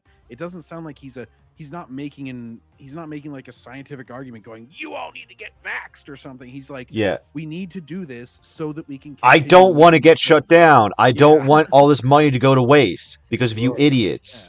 It's Yeah, kinda it's not if like he I'm has a yelling- choice. If I'm in a classroom Because in it's high some school, fat soup, yeah. yeah, if I'm in a classroom in high school and everybody's talking, and I know we're all gonna get like detention afterwards, everybody stops talking. I'm not like advocating for the rule. I'm like, hey guys, shut the fuck up because I don't want to stay after school, you dumb fucks. Like, it doesn't mean that I believe in the rule. It means that I believe in being practical and like not wanting to get punished for shit. I want to go home. Yeah, it's like sometimes you just got to play by the rules. It doesn't really mean that you believe fervently in the rules. Like, Tom Cruise was pushing to release Top Gun in theaters when a lot of people wanted him to just release it on streaming, and he held it because A, he believed in it, and B, he didn't want to like give into like the streaming future and shit. He likes the theatrical release. That face Andy's making right now is basically saying, "No, John, you are wrong." How could you ever do something you don't 100% like philosophically believe in? It's like, well, it's called practicality, and toughen up, Buttercup. Like sometimes you gotta do shit you don't like. Sometimes, and we all gotta do the JOB, brother. Anyways. For Skydance's recent successes. Without Tom Cruise, they probably couldn't afford to buy Paramount as a company. And Paramount has struggled to make money under Ellison's current reign. Sure, it has TV stations, but most of that was reruns of stuff that already existed. He's barely taken over. They had Sonic 3, that Knuckles show, plenty of other things that I can name. What the fuck do you mean that they were struggling? This is like insulting a presidency like a month into it, because you're like, oh, geez, you didn't immediately turn everything around, you loser. Listen, you haven't. No. We're wrong. It's like the exact opposite with James Gunn, where he's saying that he's already like an overwhelming success, despite not having a whole lot of projects out. Yeah. James Gunn barely even started, and Anthony. And Ant is already of the opinion that it's an overwhelming success with little to show for it. Most of it being TV shows. To his current point, he's had one movie, and it's like, oh, but now we're going to dismiss the TV shows because it doesn't fit my narrative because they're successful. Dates Ellison. Is Ellison profiting off MTV? Bar Rescue reruns? All stuff that predates him. Paramount Plus remains a low. Bar Rescue is cool. Okay, are you Although going to install Kathleen Kennedy's? It is a pretty fun show. I'm not gonna lie. I agree. Well, yeah, but it's like, success is success. It doesn't matter if he inherited it. Like, it's still success. Pre-existing shit like does not reflect on the current. If he's gonna, it's so hilarious to me that he's bringing up this point, because it's like, I'm sure that you brought up successful Star Wars stuff. Even though Kathleen Kennedy didn't invent that, she was undoubtedly benefiting from legacy of success, and yet you're going to be like, oh, well, she made a $2 billion film. It's like, oh, gee, Aunt, I wonder why it made $2 billion. If it was a new IP, do you think Force Awakens would have made $2 billion? And yet you'll give her credit for that. This is the first time I've ever heard you bring up this point. Now you finally recognize that legacy IP has financial power. Thanks. Welcome to the club, buddy. The rest of the stuff, like Disney or even Warner Brothers, it's running on Yellowstone. The biggest prospects of this year for Paramount financially are the Angry Birds movie and Paw Patrol. I mean, guess Street Fighter as well, or Scary Movie 6, but none of those are going to cross. Well, in the case of Paw Patrol, you know for sure Zuma Fan's going to rent out a whole theater for himself. Zuma Fan's like, I need room. I need my shooting range. Here we go. Zip. Oh, Rubble, please. Oh, anyways. Dollars, I assure you. Oh, and I guess Ellison was also accountable in part for that. The Transformers films. I mean, the ones no one likes anyway. Not Transformers 1. But what does it mean for the entertainment side of things? I like Transformers 2 and Transformers 3. What the fuck you What? But wait. What does he mean no one liked it? So he's shifting like it to a quality argument instead of like in terms of like box office. The Transformers movies still performed good at the box office, even if they're shit from a quality standpoint. Look, Beast Wars may have not been the best, but I still like it more than the Michael Bay movies. I like it more than 4 and 5. I would say. That's also a good argument, but still, what the fuck is Sam talking about? I don't know at this point. I'm fucking. Does anyone ever fucking know what this fucking retard's talking about? I just keep saying that I don't think, as John put it, that he's just an idiot. But I just like to think he's ignorant. But every time he opens his mouth, it's just proving he's an idiot. I am so disconnected from this shit now that Ant got me playing Soul Silver again. Holy shit! I'm just on her Instagram as we speak. Like fucking Christ! How are you this dense to understand that the man is not thinking what you think he's thinking? Christ Almighty, bro! their brains, they don't fucking function like normal people. It's just you say one thing and their fucked up fucking brains fucking translated into something else because their brains are so fucking warped, and it's fucking fascinating. Listen, Briscoe. Again. Listen, Briscoe. We get we're fucking retarded, but we're not retarded as this. Right. Like I'm fucking stupid, and I don't understand most of the stuff that you keep talking about. But at least I try to understand. I like ants. I'm not the smartest guy on the planet, but this is a new level of retardation that I would not wish upon myself. Retardation. This is a new level of retarded that Patrick Starr is smarter than this motherfucker. Holy shit. Yo, Kino, you got anything to say to what he just said? Like all of these numbers that are floating around on screen right now is like how they fucking it's like you say the simplest thing, and then this is their the numbers are their whole process here, and then it gets fucking shot out of their fucking mouth like fucking this garbled up fucking shit that doesn't make any fucking sense because they've translated it through their warped fucking stupid brains. Ant probably watched one too many episodes of Death Note and thought he was like Yagami. Yeah. That was a good series, by the way, but the book was better. Yeah. Okay, it says here, Transformers Rise of the Beast, which featured the Beast Wars animals, grossed approximately $441.7 million at the worldwide box office, yada yada. Approximately the budget was approximately 195 to 200 million before marketing costs. Jesus. Worldwide 441.7 million, and that would be 177.3 million domestic and 284.3 million international. So what the fuck is Ant talking about? I don't know anymore, man. I'm zoned out. I'm done with this shit, man. Just let him talk. Let him talk. We're really interested in here. Well, based on Ellison's previous work as a producer for Skydance, it's not difficult to see where his creative sensibilities lie. He's very much an action guy, with a heavy leaning towards male-driven properties with traditional heroes, and how can I put this? I don't think he's exactly a big fan of the message. Yep. Everybody's celebrating Drinker's point that he just made. Fucking Red Bull. Red Bull gives you wings to get out of this review. Sticky my tongue. I'd rather watch these stupid ass ads than this shit. Yeah, me too. I think whatever Backseater is doing is more interesting than what he's doing than what we're doing right now.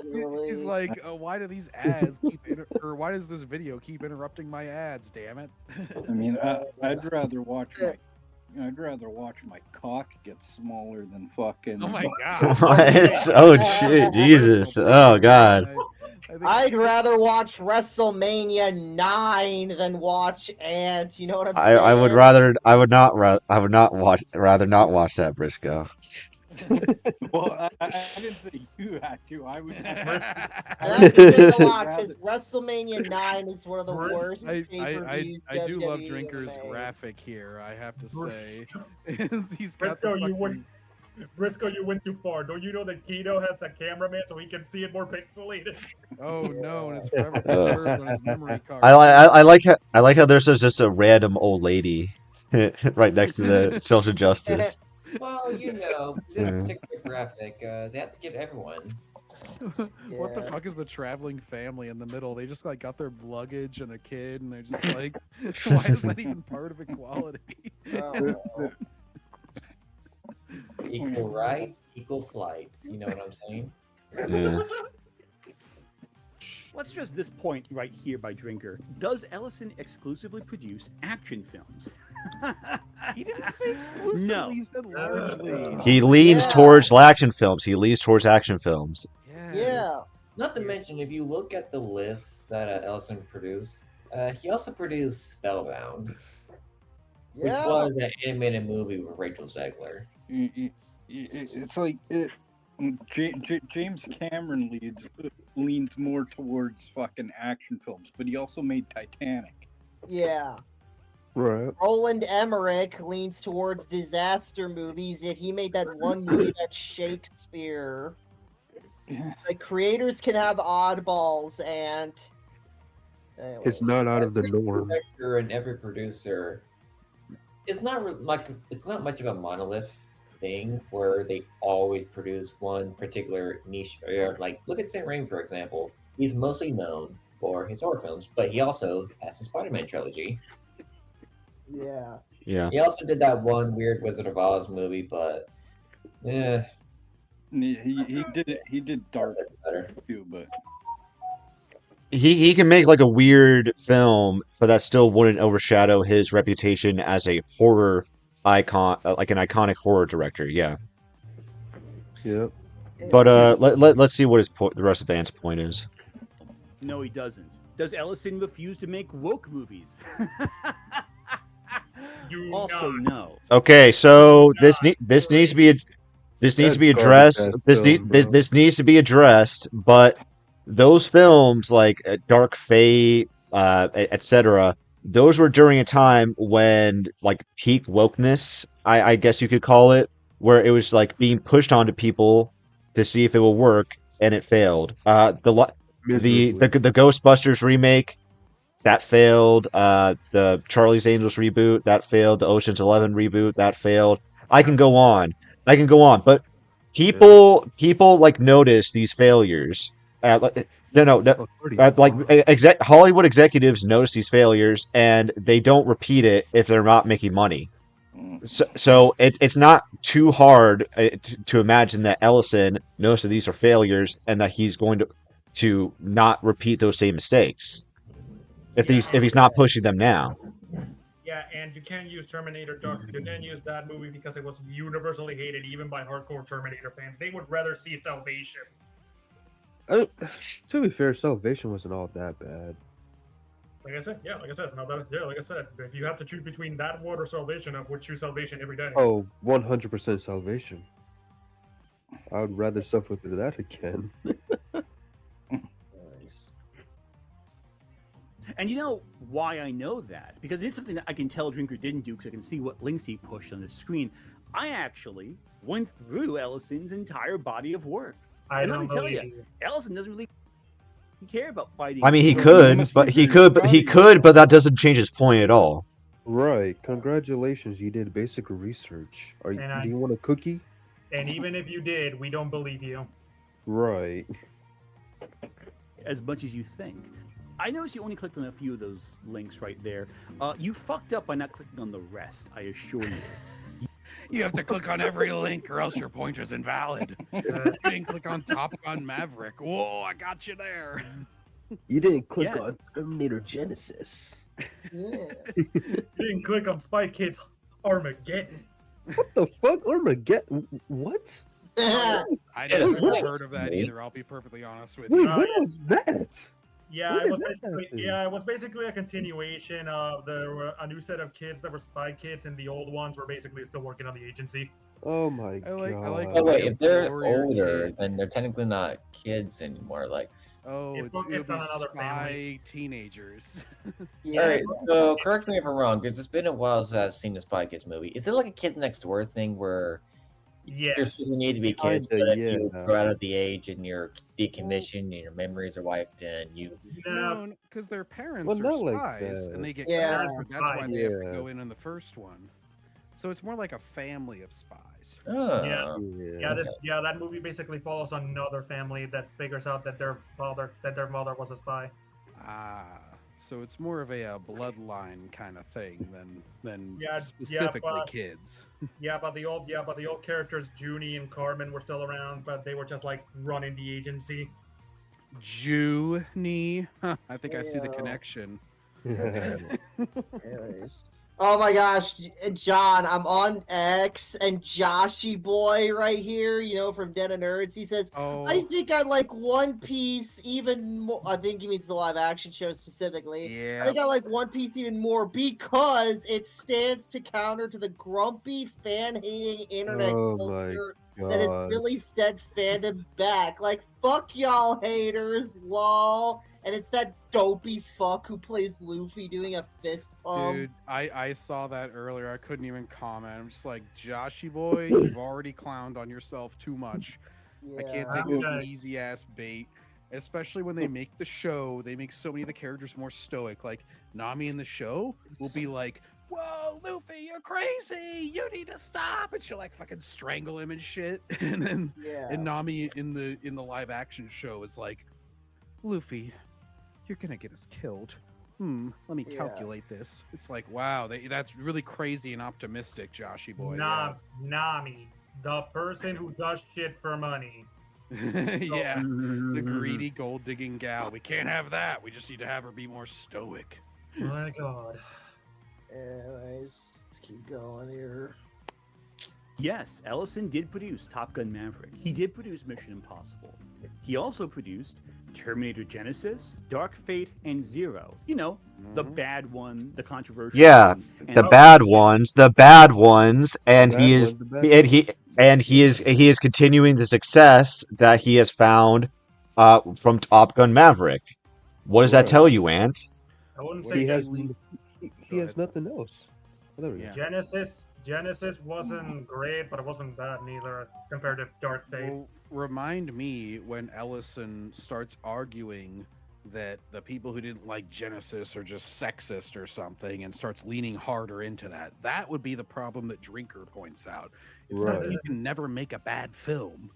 It's that you have to learn from successes and learn from failures. I know you guys don't like to point out that anything is a failure or ever fire anybody or ever hold anybody accountable, but it's actually really important to getting good shit. You learn from failures, not your successes. Again, like this. I don't want to like bring up this. I don't want to like change the topic too much to like geopolitics, but I think in Hollywood it does need to be stated how much the is pro-Israel sentiment is a factor in Hollywood, because Ellison is a Zionist, like that's just a fact, and he, along with a lot of other high-profile Jews who support Israel, knows how anti-Zionist a lot of the left has been these past few years, and they don't like that. That's also why CBS is center-right instead of more outwardly leftist under Barry Weiss, who is not a conservative. She's a liberal, but she offers a much more balanced and average perspective. So that's the direction I believe Ellison is going to be taking. Fair. But and people like Ant view that as radical or whatever, because it's not going to be catering to the fringes. When he's just going to be catering to the average person, like give a more balanced perspective. Yeah, because like I said before, it goes through their fucking warped brain and it comes out all fucked up. It's kind of it's also like that what's happening under Disney, right? Because like movies like Elio were originally supposed to be super like a progressive or just like push like a gay storyline, but it was like it was like picked apart because they didn't want to do that. And like same with that one Moon Girl in the Devil Dinosaur Dinosaur episode that was like that was just dedicated to like pandering to trans inclusion into women's sports, some stupid shit like that. And there was an interview where a Disney executive said, "We are making entertainment, not therapy. We're making stories that are meant to entertain, not provide therapy." And yeah, so that is just that shows a shift. Even if they had made content that said otherwise previously, that's not what they're doing now. Yeah. Anyways. the anime one that was canceled after one season, apparently. Now, Drinker, what did you think about Dark Fate in particular? I recall you talking about it. Terminator Dark Fate was pretty much exactly what I expected from the hilariously desperate trailers. A dull, disrespectful, lackluster, creatively bankrupt, and visually unimpressive Like, attempt. he can criticize things even if he likes the producer, which he probably didn't know that Ellison was a fucking producer of this. And Is he seriously gonna use the critique he made of one said thing he didn't like to make it seem like he's being a hypocrite? Also, he liked Top Gun Maverick, so he can't not like Terminator Dark Fate. Is that really his argument? So he thinks that if he doesn't like every single film that David Ellison has ever produced, that he's caught him, that he's a hypocrite. Aha! I got you. It's like, that's not how it works. First of all, I'm sure the movie had many that's producers. how it works for them, John. Yeah. Yep. It's like, first of all, I'm sure the movie had many producers, probably many of them more influential than David Ellison, but that's kind of irrelevant because he didn't direct it, he didn't write it, he didn't go harder on it. If he'd have gone into Paramount Plus and been like, fuck all these haters, we're gonna make a Dark Fate series, we're gonna make a Dark Fate spin-off, you know, we gotta lean into this, guys, then maybe you'd have a point, Ant, if David Ellison specifically advocated for something like that. But he didn't, as far as I know. He has not done any such thing. So this is just a movie he produced that was bad, and Drigger didn't like it, understandably so, because it was shit. Like, Gee, Ed, it's almost as if the producer and the film are two separate things. no, it's a big contradiction. How dare you? To simultaneously milk the classic movies for cheap nostalgia bucks, while also shitting all over them and using them as a springboard to launch a new, reinvigorated franchise with a cast of younger actors. What does this remind me of? Who in their right mind thought this was a good idea? What's the way to shit all over the events and sacrifices and triumphs of Terminator 2, basically undoing everything that happened in it? If this doesn't tell you the degree of respect this movie has for the rest of the We get it, franchise, and then I don't know what will. So old Arnold agrees to help them, and generic teenage girl decides to put on her big girl pants and says she's done running, she's gonna stand and fight. I'm done running. I'm gonna stand and fight. Stand and fight.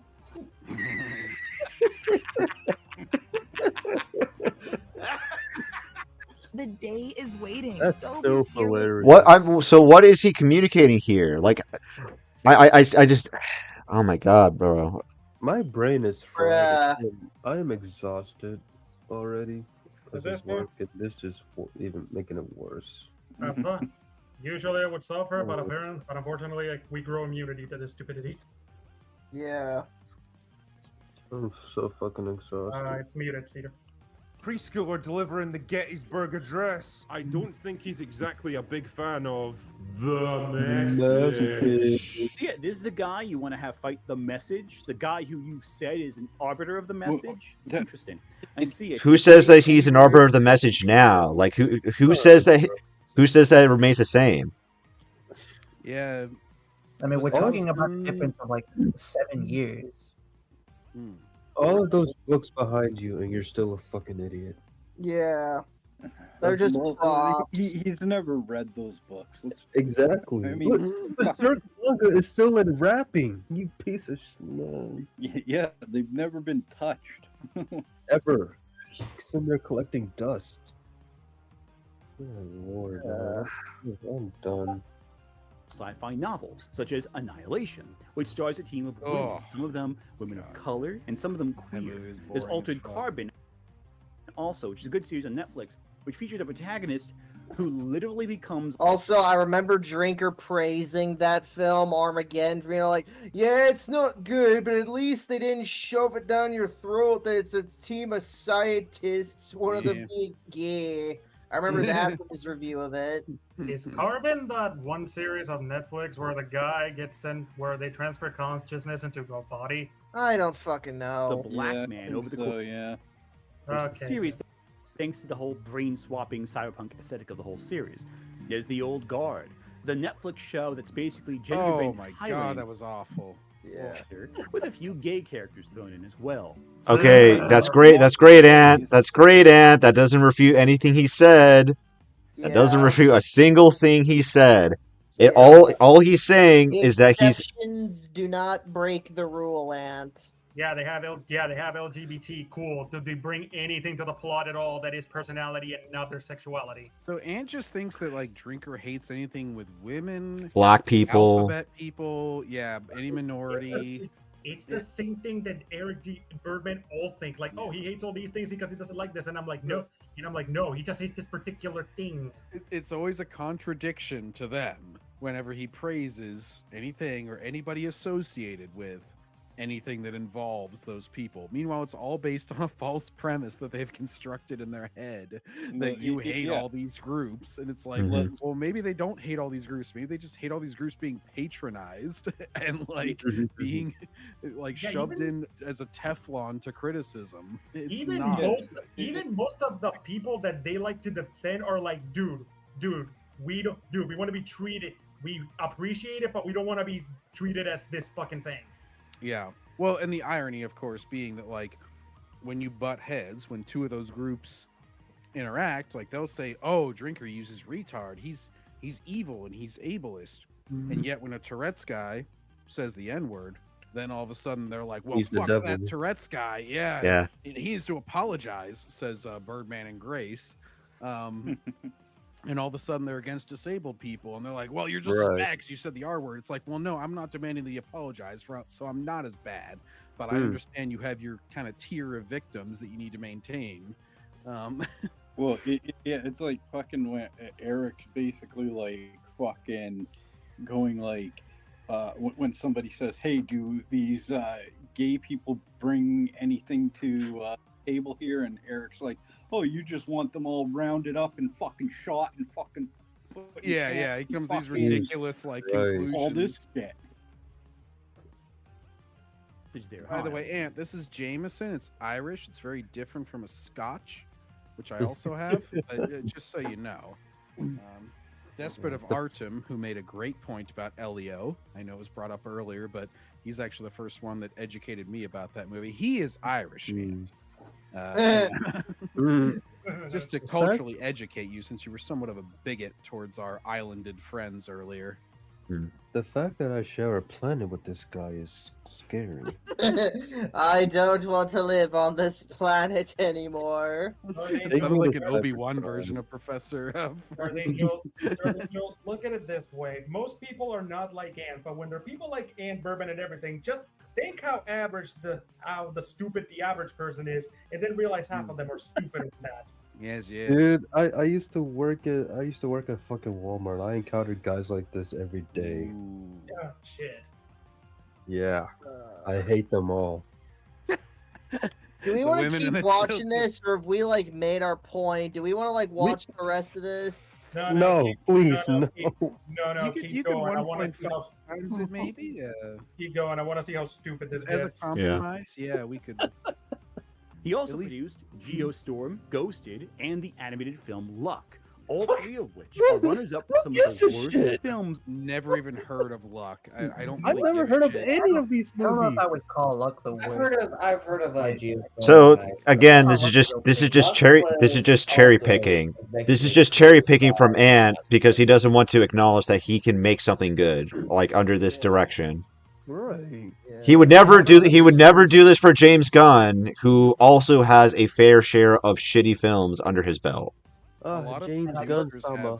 What is the barometer here? Are we going by like box office success or the overall quality of the film? Like he kind of flip flops. He's flip flopping. Well, to Kino's point, he's cherry picking whatever he thinks demonstrates his point. Although it's really no point because being a producer does not mean that you like dedicated any significant amount of time to anything. It's basically like you want to throw your credit on this so that you can potentially get some returns on it. Like a lot of producers, I'm actually like, that's what I'm looking up right now, is like, because I know Steven Spielberg produces a shit ton of stuff, and I'm sure half of it is shit. Like, it doesn't matter if you're This is why people saying that like Kathleen Kennedy made Jurassic Park are just Mhm. as retarded as Ant making this point. It's like Kathleen Kennedy probably somewhat wanted to benefit from the success of Jurassic Right. Park, Yeah. so she threw some money towards it. Her giving Steven Spielberg that cup of coffee was instrumental in Jurassic Park's success. That was the highlight. No one of her also career. ever It gave mentions. Spielberg the caffeine he needed to film that entire T-Rex scene. That's true. By process of by transitive property, she made Jurassic Park. No one ever mentions that Snickers bar. It was the equivalent of the coffee. No one ever mentions the fact that Kathleen Kennedy was also married to Frank Marshall, who was actually a competent producer. She just kind of fucking rode his coattails. So just to demonstrate, She's a fucking leech. Just to demonstrate my point about how significant a credit can be, Steven Spielberg is credited as, on the video game front, Steven Spielberg, notable big gamer, just like Nerd Rock. Yeah. He's credited as the writer of the E.T. game, The Dig, The worst. in 1995. It's commonly cited as the worst game ever made, to the point that it filled a landfill full of them. And to the point that Ant's making here, I don't give Steven Spielberg any shit for the E.T. game. I'm sure he barely even knew that it existed if he did at all. Yet he has credit for it. Like, who cares? Here's how the game was made and how it goes past Spielberg. Spielberg was sitting on his private jet, signing off a bunch of production papers. Someone slid him the E.T. Game, and he just kind of like, oh, E.T. And he didn't even bother reading the whole thing, just put his John Hancock on it and moved on with it. Well, and beyond that, like, he's credited for 1995's The Dig. I never even heard of that game. Steven Spielberg's director chair. Maybe he had something to do with that if he like gave voice work or something to it. Medal of Honor Underground, Medal of Honor Al Assault. Okay, those are actually good games. He should try and take credit. But I'm not going to call him a fucking game producer or game writer or anything like that, which is what he's credited as. And then like Boomblocks, Indiana Jones, and the Staff of Kings, like Steven Spielberg probably was passed this across his desk. They were like, hey, can we make a game off Indiana Jones? He's like, yeah, sure.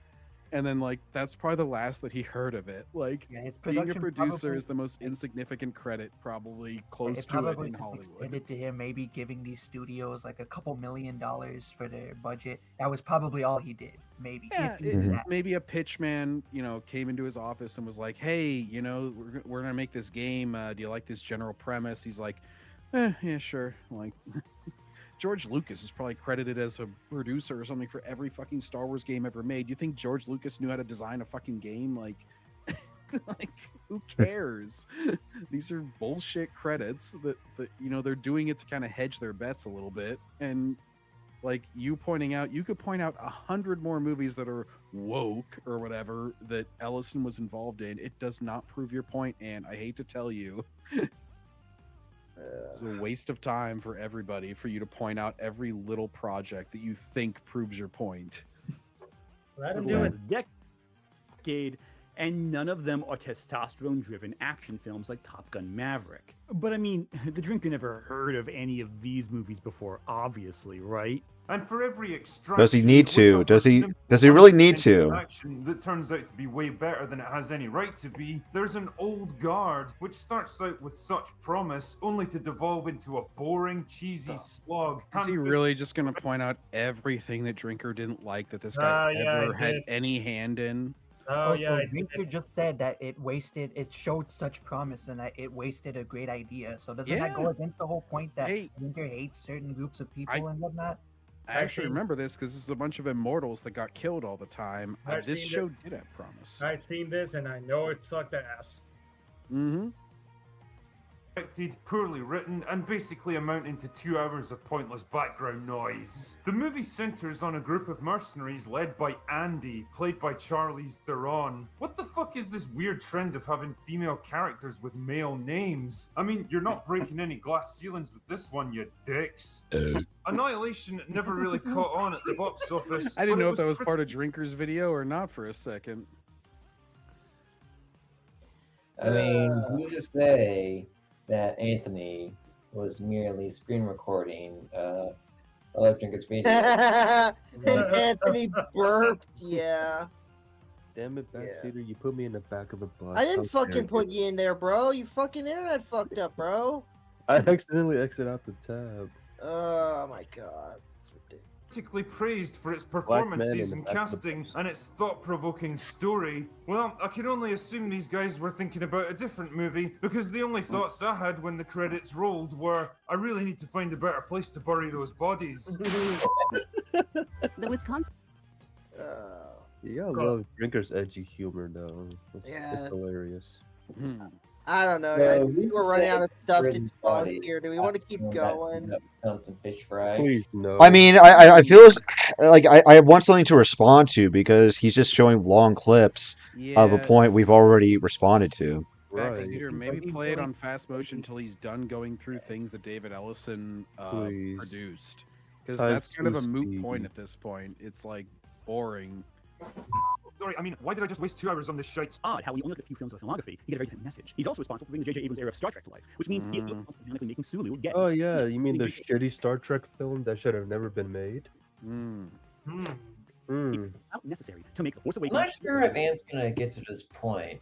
I mean, he probably might, but I just want to point it out now. Well, 2 things. One, I don't think David Ellison has all that much to do with current Star Trek. He doesn't have. He doesn't. He doesn't. But 2, It's this other guy named Alex Kurtz. Point during this video that Ant's covering. Skywalker, which means, in effect, Ellison is responsible indirectly for the creation of The Rise of Skywalker and The Last Jedi, which means without Ellison, Drinker would not have a career on YouTube. I guess that's why he loves Ellison so much. But I noticed you completely... What? What? Alright. And You know what, Ant? and You know what? I'm glad Let's I assume you're right. You're funny. And- He has gone crazy. and buddy. He's committed to the asylum. Hey, and you do realize that by saying that in retrospect, if Drinker didn't exist, you would not have a career neither. And this is schizo posting. You are schizo posting right now. Boy, you know what? Fucking I'm glad we're still watching because I'm actually laughing for once. Yeah. So according to Ant, if he prefers Paramount acquiring Warner Brothers over Netflix, then he likes The Rise of Skywalker or something because J.J. Abrams directed it, and the guy who runs Paramount right now worked with J.J. Abrams. Am I getting that correctly? Yep, pretty much. Fuck it. Remember, this is the guy who says that he's more media illiterate than you.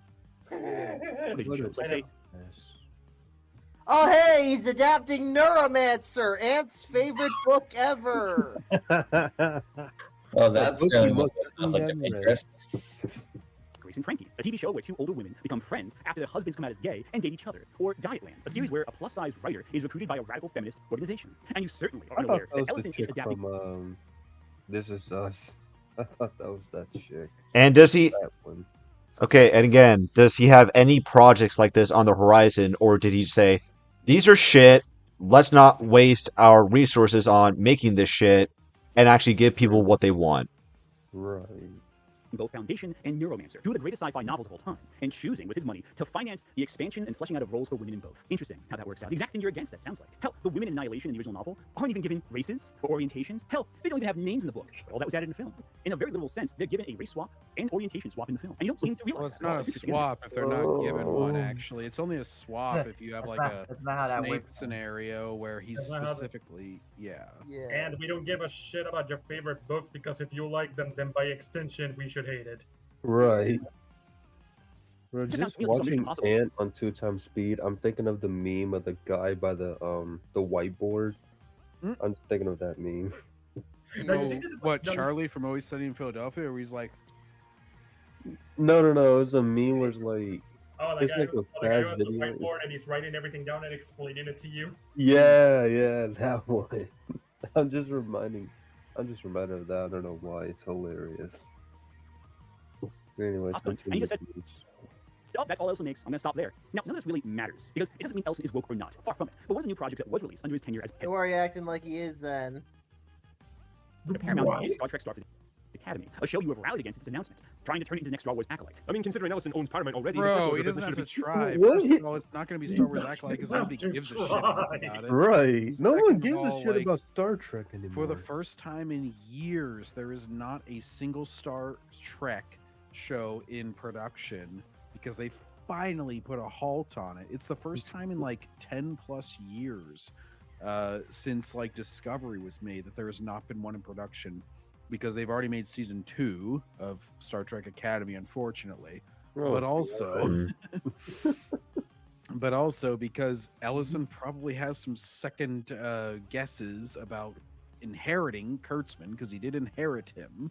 He came into this 10 years in and he was like, what the fuck have you done? It's like the Key and Peele gif where he walks into the burning room and he's just like,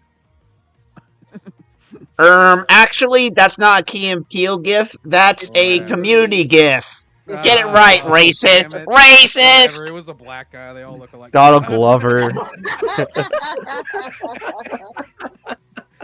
See, whenever somebody accuses me of being racist, I just lean into it. Hell yeah, man. John, I give you full It's permission over for to you, say the John. hard Hereby done. R. John, I give you full permission to say the hard R and crack the whip. Because then hopefully anybody who pulls that dumb shit will just stop watching, and then I don't have to deal with their ass anymore. That's my whole strategy. To nuke Star Trek from orbit, decanonize every show they've ever shot out into the world, and have the entire secret hideout team forcibly escort you out of the building. Fuck it, you can just buy out their contracts if you have to. It's not like a short on. Black. Oh, Kurtzman. Oh, God. Why do you look gay? You're pulling this. Why do his glasses look like that? Jesus Christ. Mine are more round than John's. He's inaccurate. You give us glasses wearers an embarrassing name. Piece of shit. Turns out they are. What Trigger doesn't seem to get is that if Ellison really wanted to get Kurtzman that badly, he could have by now. Hell, if that didn't stop freaking Zaslav from nuking back. Well, hasn't Star Trek been given less funding? Let me see. Yeah. Well, I mean, like I said, it's been he's been given a weirdly like long leash as far as Star Trek goes, for a number of years. I'm not sure if anything he's made that's been like outright. I know Star Trek Beyond didn't make money like the 2009 film did, but ever since then, it's been pretty like you could hide behind streaming numbers, I suppose, because you can always do that. But as far as like the theatrical releases stopped after Beyond, there was that Quentin Tarantino and fourth movie tease for years and years. Like Picard season 3 got some praise. That was about it. Yeah, he's basically just been allowed to fail. So there wasn't much aside from that. So this is what I'm seeing. Paramount is restructuring its Star Trek franchise under new Skydance ownership, likely reducing funding for some projects while focusing on a holistic, in-house approach to improve profitability. High production costs, over $8 million per episode for recent shows, and declining streaming performance have led to cuts like lower decks and high-profile licensing fee increases.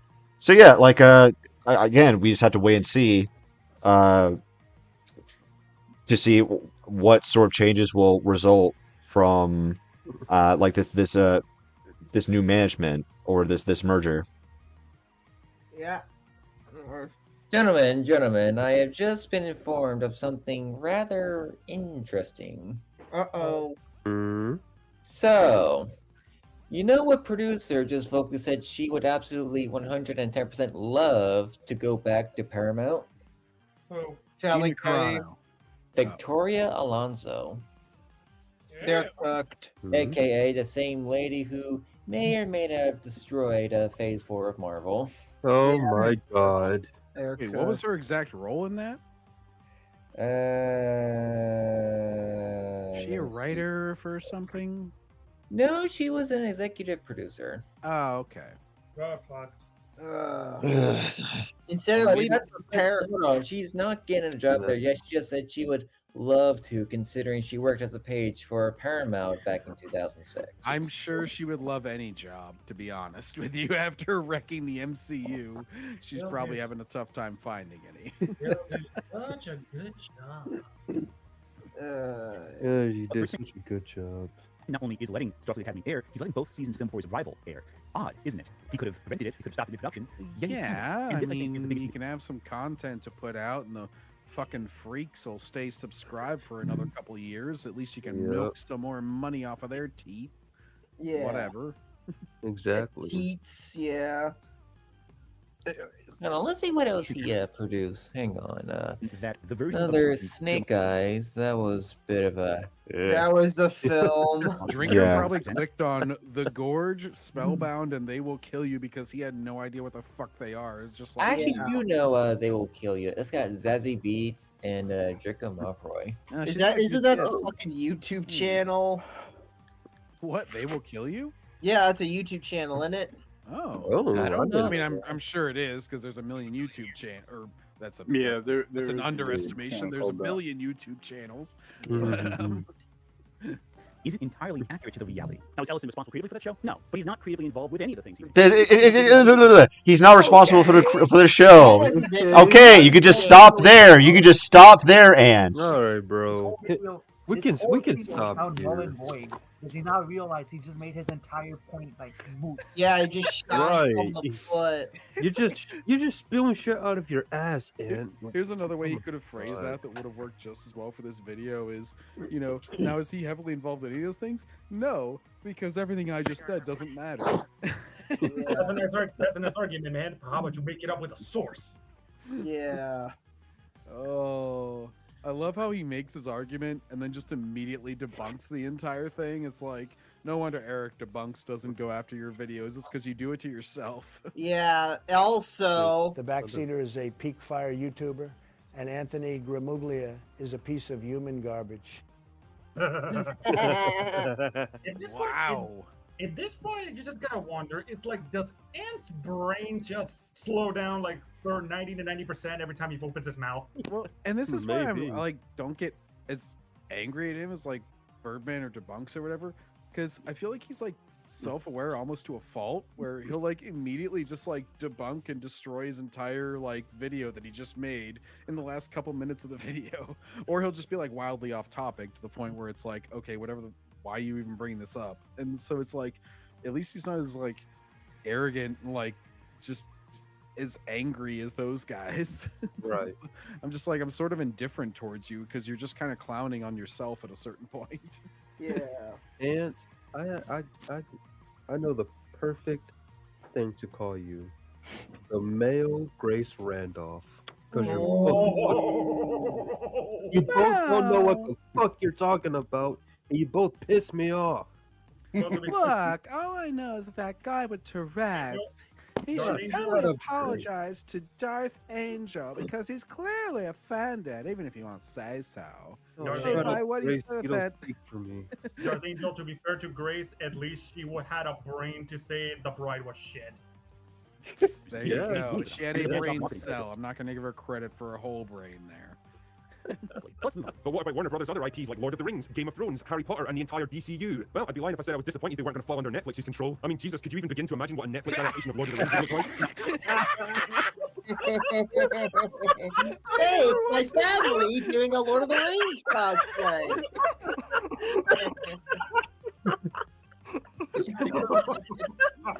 You know, this would actually explain why Frodo wants Sam to do everything for him. You know? He's a lazy black guy. He's like, Sam, I'm just tired. Yeah, you take all that. You carry me, bro. I'm tired, bro. The sad thing is that this is redundant now that Rings of Power exists. Yeah. Oh my god. Yeah. Also, then those Magic the Gathering cards exist. Yeah. Dude, I give Drinker credit for the editing here, though. That's pretty fucking good. That's hilarious. He just needed to give them all froze as well. Yeah. He's like, nah, that bullshit. Hold on, Ant's talking about this shit. Hang on, Ant's talking about this. Let's see if we get ass I'd mad. like to pause a second and stare at this disgusting AI image of blackface Lord of the Rings. Disgusting! It's disgusting! It's AI generated. It's blackface. Ah! Funny, Ant, I thought your face was artificial intelligence. Doesn't that just make the AI racist if they're going to do this? you all have to look at it too. This is the level of humor. Disgusting! It's an all-black cast! I can't stand this! Ah! And guess what, Ant? It's fucking hilarious. I love that he Genuinely said that after hilarious. we all fucking cracked up before we even heard him say it. It's like, this is the level of humor we're dealing with. It made everybody laugh. Oh, take that, Drinker. Anyway. AI blackface Lord of the Rings, something no one has ever proposed, and yet Digital blackface. Digital blackface. Concept, you fucking idiot. And also, yes, Rings of Power has already made this a reality, so it's kind of funny. You're like, nobody's ever proposed this. And it's like, well, we have fucking black dwarves, which make absolutely no sense considering they're out of the sunlight. And aren't you guys the one that claims that orcs should have rights despite being fucking evil? Yeah. How dare you call Orcs are black people, yeah, according to extra credits. Oh, fuck You're that. on a list now. Oh, fuck How that. dare you call us evil? Oh, fuck that. I would And kill them all. I don't also, give a I'm pretty sure the black Aragorn, if the AI made it, was pretty much inspired by Magic the Gathering actually making a black Aragorn. Yeah, that's what I so, say, yeah. and it's already been done partially. do it. Let me just let that sink in. Drinker genuinely thinks his audience will believe this will actually exist. Yes, no, it's a joke. It does exist. It does exist. It does exist. It's called Rings of Power. Obviously a joke, my guy. You really think that? Oh my God! You have constructed a comical villain in your head so that you have made yourself the good guy. It's like, oh my God! No, nobody thinks this is going to happen. It's. You're like This point would be a little more forgivable if you didn't play the clip from Drinker's video.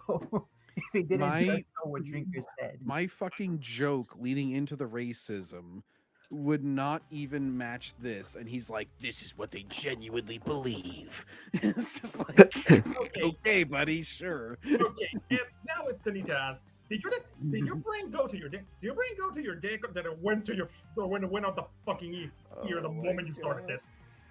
What dick? He doesn't have one. I'm sure. Hey, you know, we shouldn't speak for black people though. I'm sure Darth Angel thinks that Lord of the Rings is a terrible movie trilogy because all these characters are white in the actual trilogy. Right.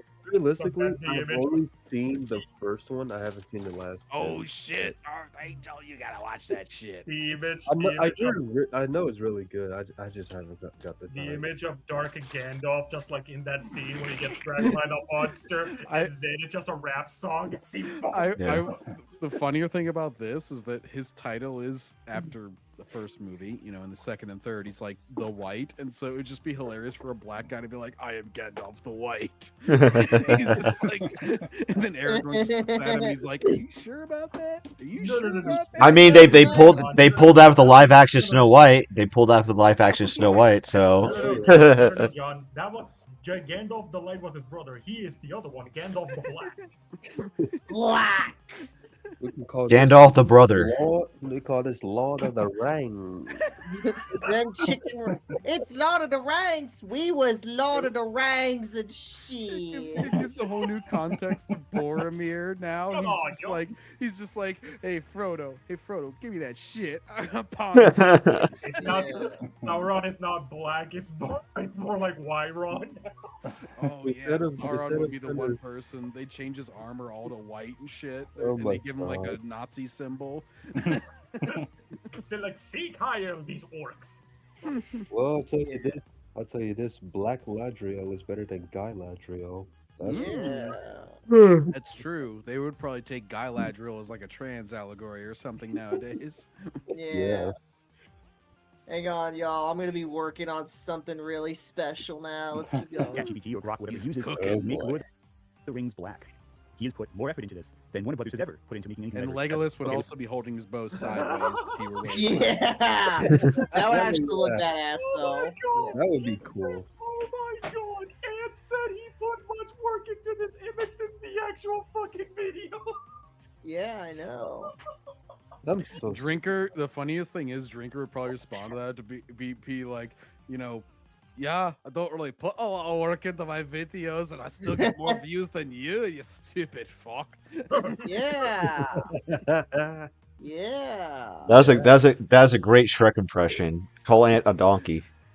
Yeah. Yeah, Oh, either Mike Myers or what's the other American guy trying to be Scottish? I was trying to think of it. Yeah, but anyways, it'll come to me. But anyways, anyways, Does that mean Does that mean Anne Haynes, Robert Downey Jr. doing blackface?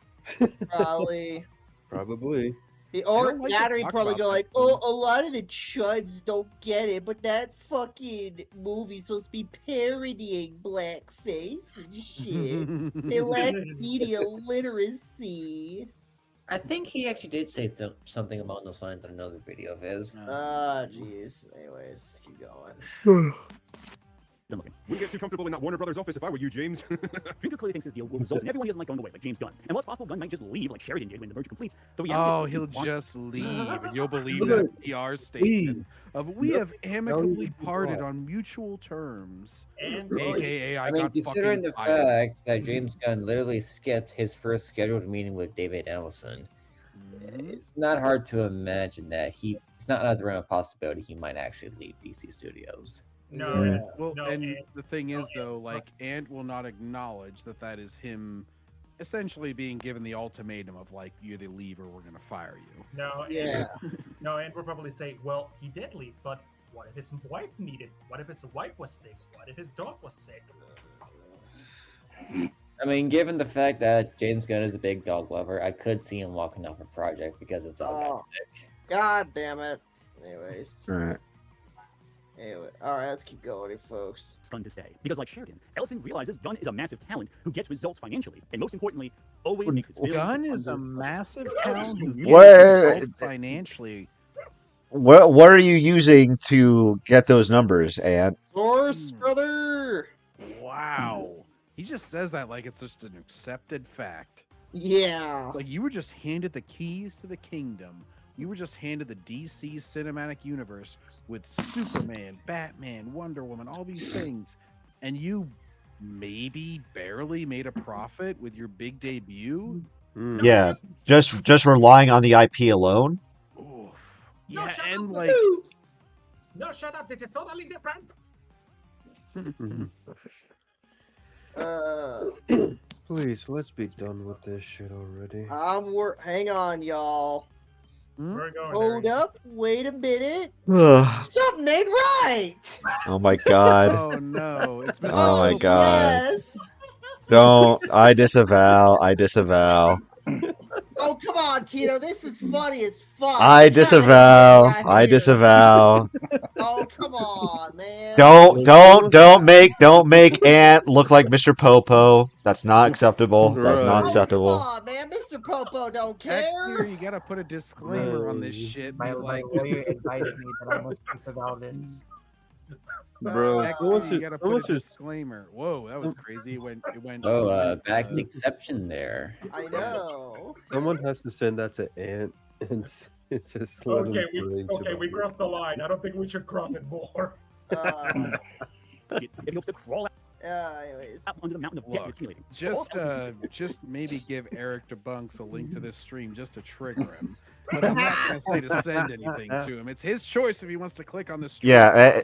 Just to be clear. That was what Backseater did. I didn't show that. If you want to get angry, get angry at Backseater. Get angry at Backseater. All Backseater. It's the typical disclaimer we have to give. Is that alright, the you know opinion of what? Backseater Alright, is you not know what? necessarily those of any of the boys Alright. here.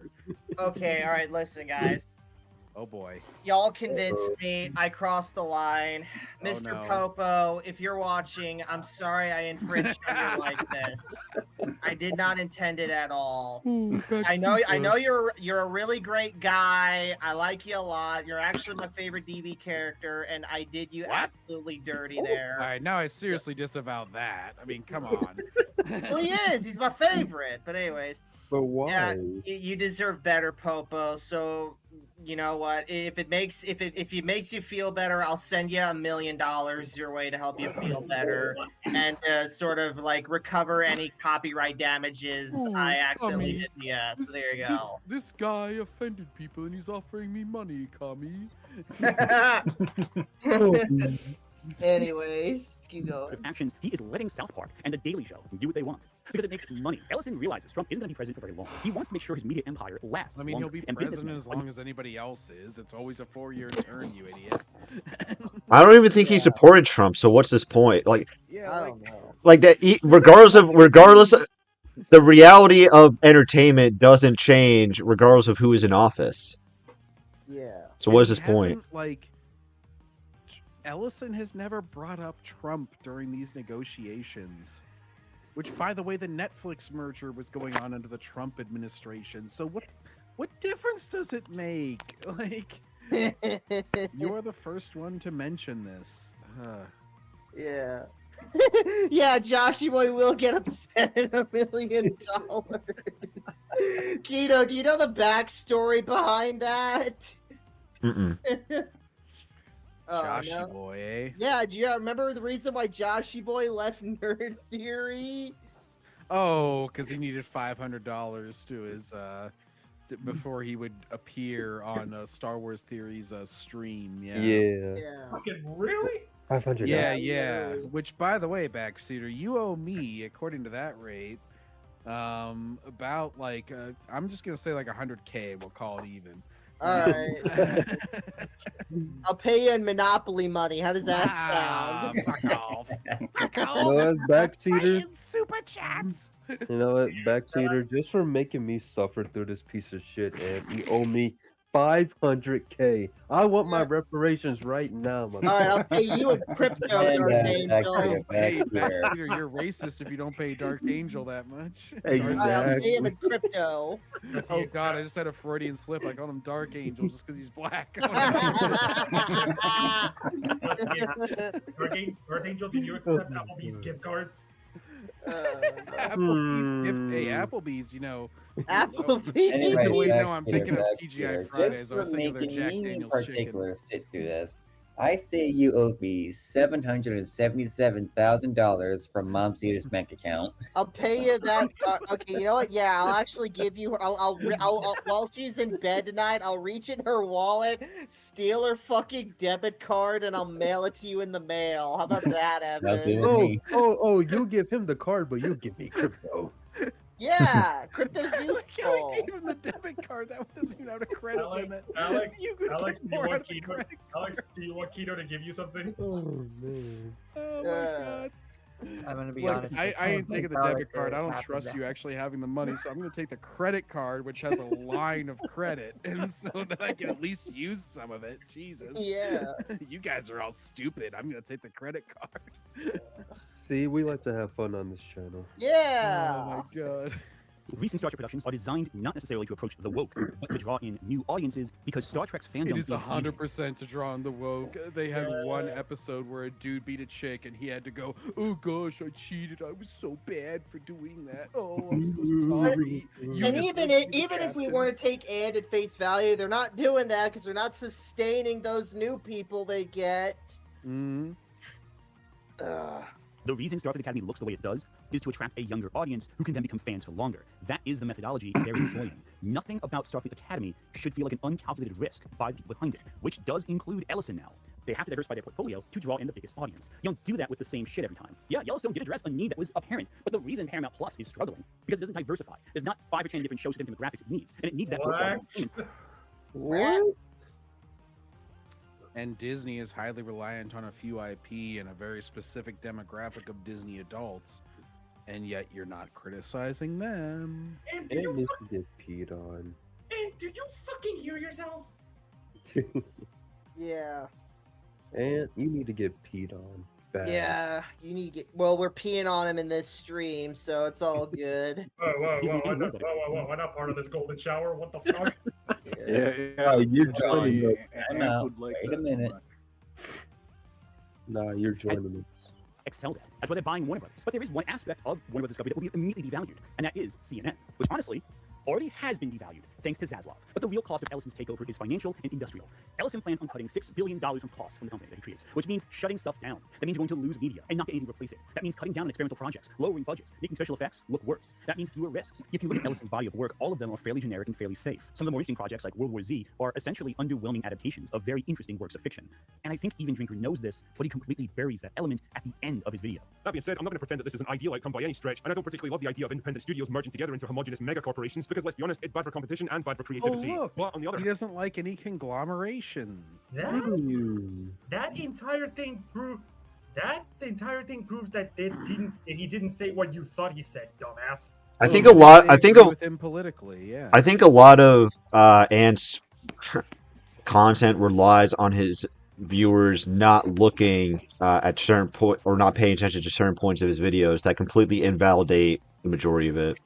You know, Yeah. it's funny, Kino, because I hear a lot of people who they make the same sort of arguments that Ant makes, but they leave out the. At least I'll give Ant this: he leaves in the shit that discredits his very claims. A lot of Mhm. people will just clip and they'll cut out anything that disproves them from the video, and they'll just say, "Oh, this guy, you know, he totally hates this. He's a total hypocrite." And I'll just cut out anything that disagrees with that point. Ant leaves it in. He actively disproves himself in the same video.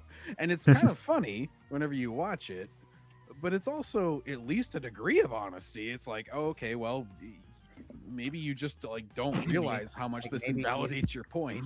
Maybe he's just stupid.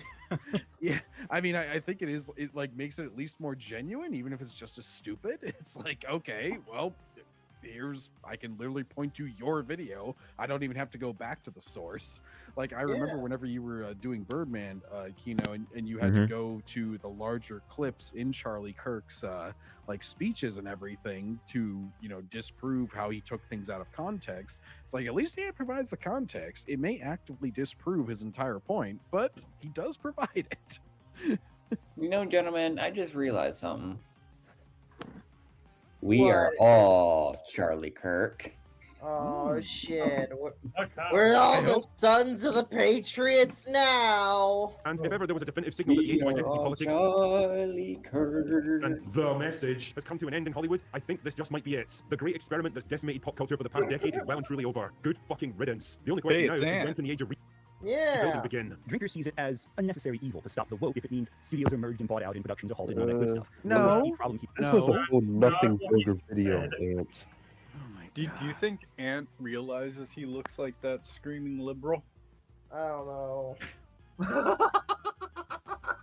Oh, the one that did the Yeah. Yeah. Probably. Anyways. Here becomes that I think Drinker is ignoring box office. After all, one of the most financially successful films this year was Sinners, a film that is unapologetically about racial discrimination. Another film, Superman. And It was Superman also based in the 90s. Right, you can make a film about racial discrimination and have it not be woke by their standards. Yeah. And the main Like- and it was about that, but the most important part was the fact that fucking vampires existed. Dumb fuck. I just love this is an image of Superman reacting to his own box office numbers. He's like, oh.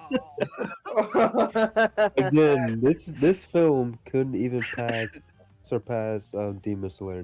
Never forget that. Not even Never close. forget. Oh Yeah, my God. none of these surpass Top Gun Maverick, which is what Gosh, matters. That's, not even, Yeah. that's like a hydrogen bomb versus an infant scenario. Exactly. That was Yeah. like 3 times Superman. It's like Yeah. Bakugo versus Rize.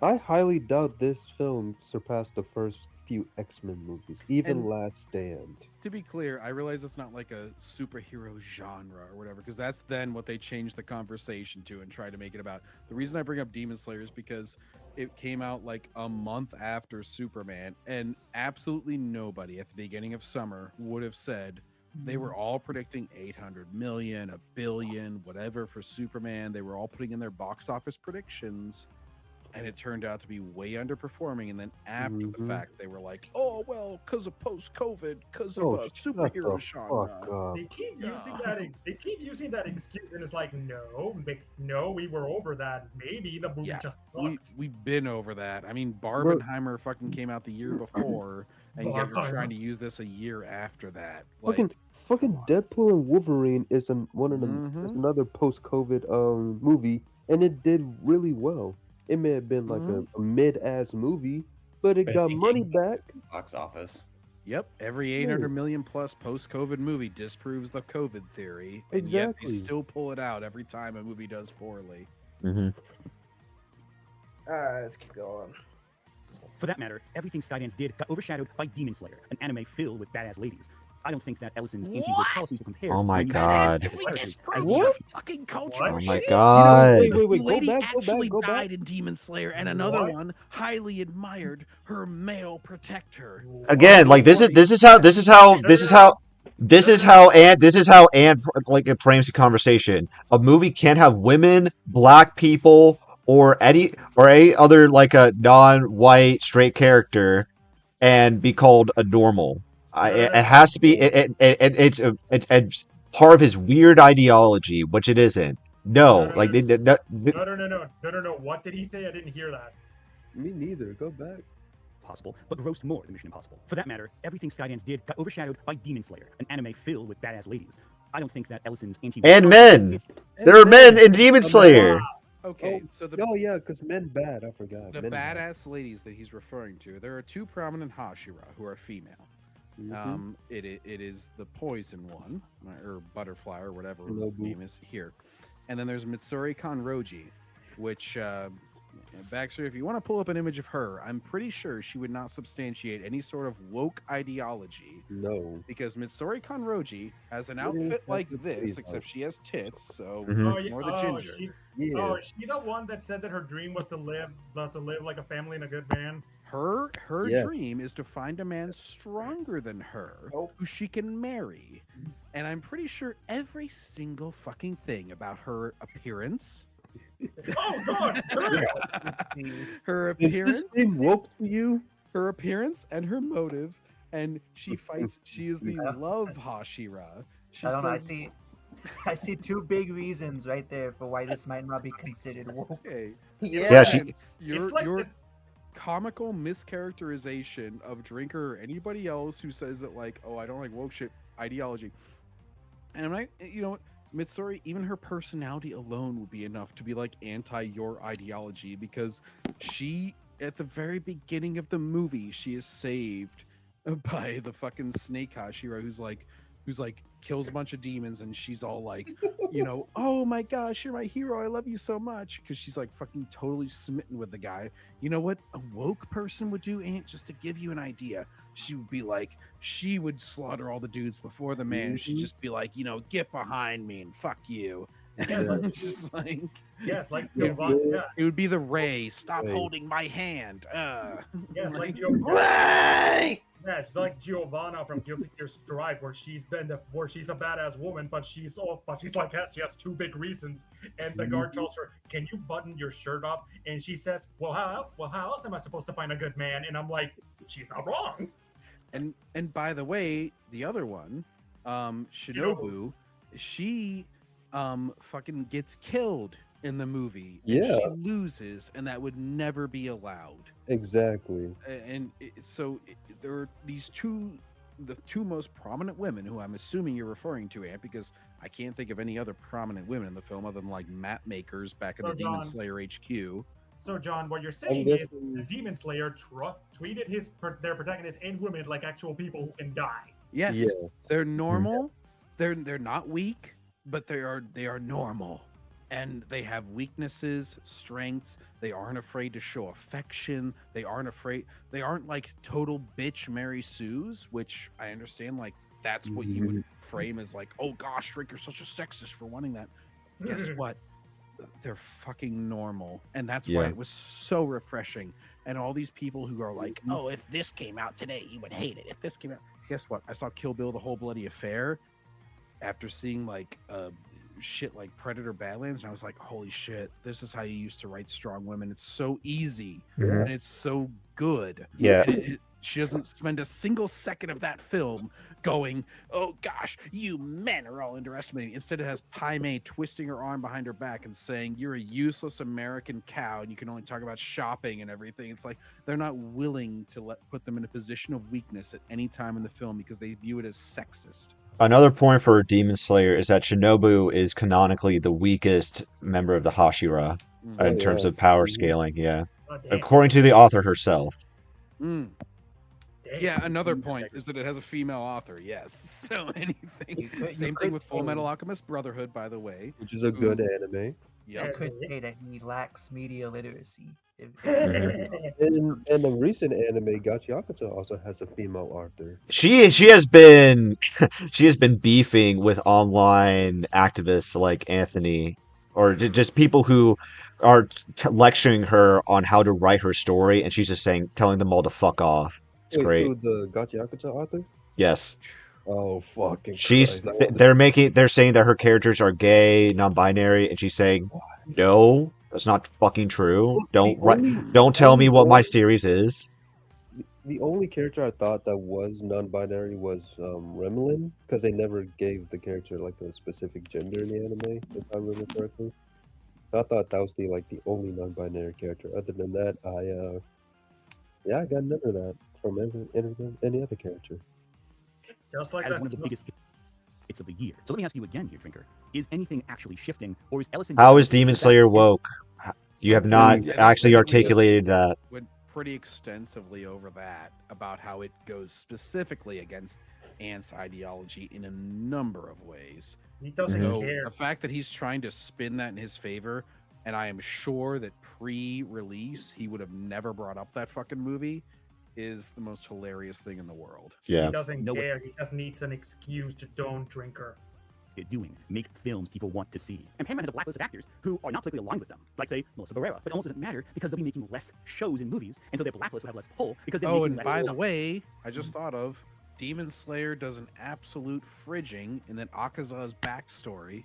Oh yeah, is a huge part of the film, in which the woman in his life and his master dies, and he becomes a demon, kind of partially as a result, a large part as a result of that tragedy. And so, fuck off with this whole thing. You would say, if that were a Western film, you'd be like, or if it were a less successful film, you'd be like, oh, well, maybe you shouldn't fridge your females. Tanjiro's mom is also, Tanjiro and Nezuko's mom is also fridged at the beginning, yeah. Mm-hmm. Yeah, the horrible fridging, Ant. They do it multiple times in the series. Uh-oh. Yeah. You know, something tells me Ant is just jealous that Japan knows how to write female characters than the West. Yeah. Like, look at Fairy Tail, for example. Fairy Tail has a bunch of strong women, especially Urza. So what is woke about Demon Slayer? Oh, I mean, they even try to make One Piece woke, and it's like, guys, I mean, it's only because you've gone so extreme that basically normal things are so foreign to you, but like, a lot of the women are sexualized. A lot of the women like men. A lot of the women like. They did this. Yeah, go ahead. They did the same thing with My Hero Academia when Mineta, at some point in the series, was trying to stop Deku, and he said, "I fell for you," and everybody thought, "Oh, he's gay," and I'm like, "No, he fell for him as in that he was doing good at his studies." Well, they all got pissed whenever in the post story like chapters he was revealed to be with Uraraka, where they were all like, "Oh, Bakugo and Deku are gonna fuck each other in the butt." Oh my god! Oh, that reminds me that I got into an argument, or not an argument, but like a mild conversation with a My Hero fan, saying, "Oh, Bakugo should end up with Deku or some shit like that." I was like, "What implication gave you that they were gay or Bakugo was gay?" They also wanted Urarara to, or Ochako to end up with Toga too. Which makes no fucking sense. Why would you want to end up with the person that tried to kill you? They wanted Momo to end up with the earjack chick, even though she's clearly very much into Mr. Icy Hot there. I think that was also a fan thing. I'm pretty sure Shoto and Momo were just friends. Yeah, no, I mean, it's never by the author. That's the funny thing. It's like, even now with the One Piece thing, they're like, oh, Vivi and Nami, they need to get together because Vivi didn't immediately kill her. And it's just like, guys, holy shit. Like, just because Vivi's not evil doesn't mean that she's a fucking lesbian. Jesus. I mean, I wanted Bakugo to fucking die, but you don't see me fucking crying about it. Yeah, I've warmed up to Bakugo towards the end. Other than that, I don't care. Anyways, continue, please. And you know where those actors go? The competition. Universal. Disney. Who will be making that stuff? Basically, Drinker is celebrating the death of media because it will own the libs. Now, as you can probably No, that's not what he's doing. That's not what he's doing. That's not what he's doing. That's literally. That's literally not what he's doing. He is communicating that this is keeping it alive because it's not going to be taken over by a streaming service like Netflix. Bro, literally just got done saying a couple minutes back was like, this is still a bad thing, but it's a lot better than the alternative. Oh, I'm so glad we sped this up because this is the most fucking stupidest shit that he ever said. I love how like Burbank and them will get pissed because they're like, "Oh, you paused my thing before I made my whole point." And it's like, but if we perfectly predict your point beforehand, isn't that actually like more hilarious? Yeah. Because we always play the whole thing eventually, and yet we always end up being right about what you're gonna say next. Yes. Again, like it is a major failing from Ant that he doesn't also weigh the pros and cons of Netflix acquiring Warner Brothers. It makes him look incredibly dishonest and that he's just being a reply guy to Critical Drinker. That's what all of them are in the end of the day. Oh, as Critical Drinker once said, "You're suckling at our milk-swollen teeth." The billionaire with conservative leanings, merging two of the biggest studios in Hollywood together under his personal control, went down about as well as expected with the usual crowds.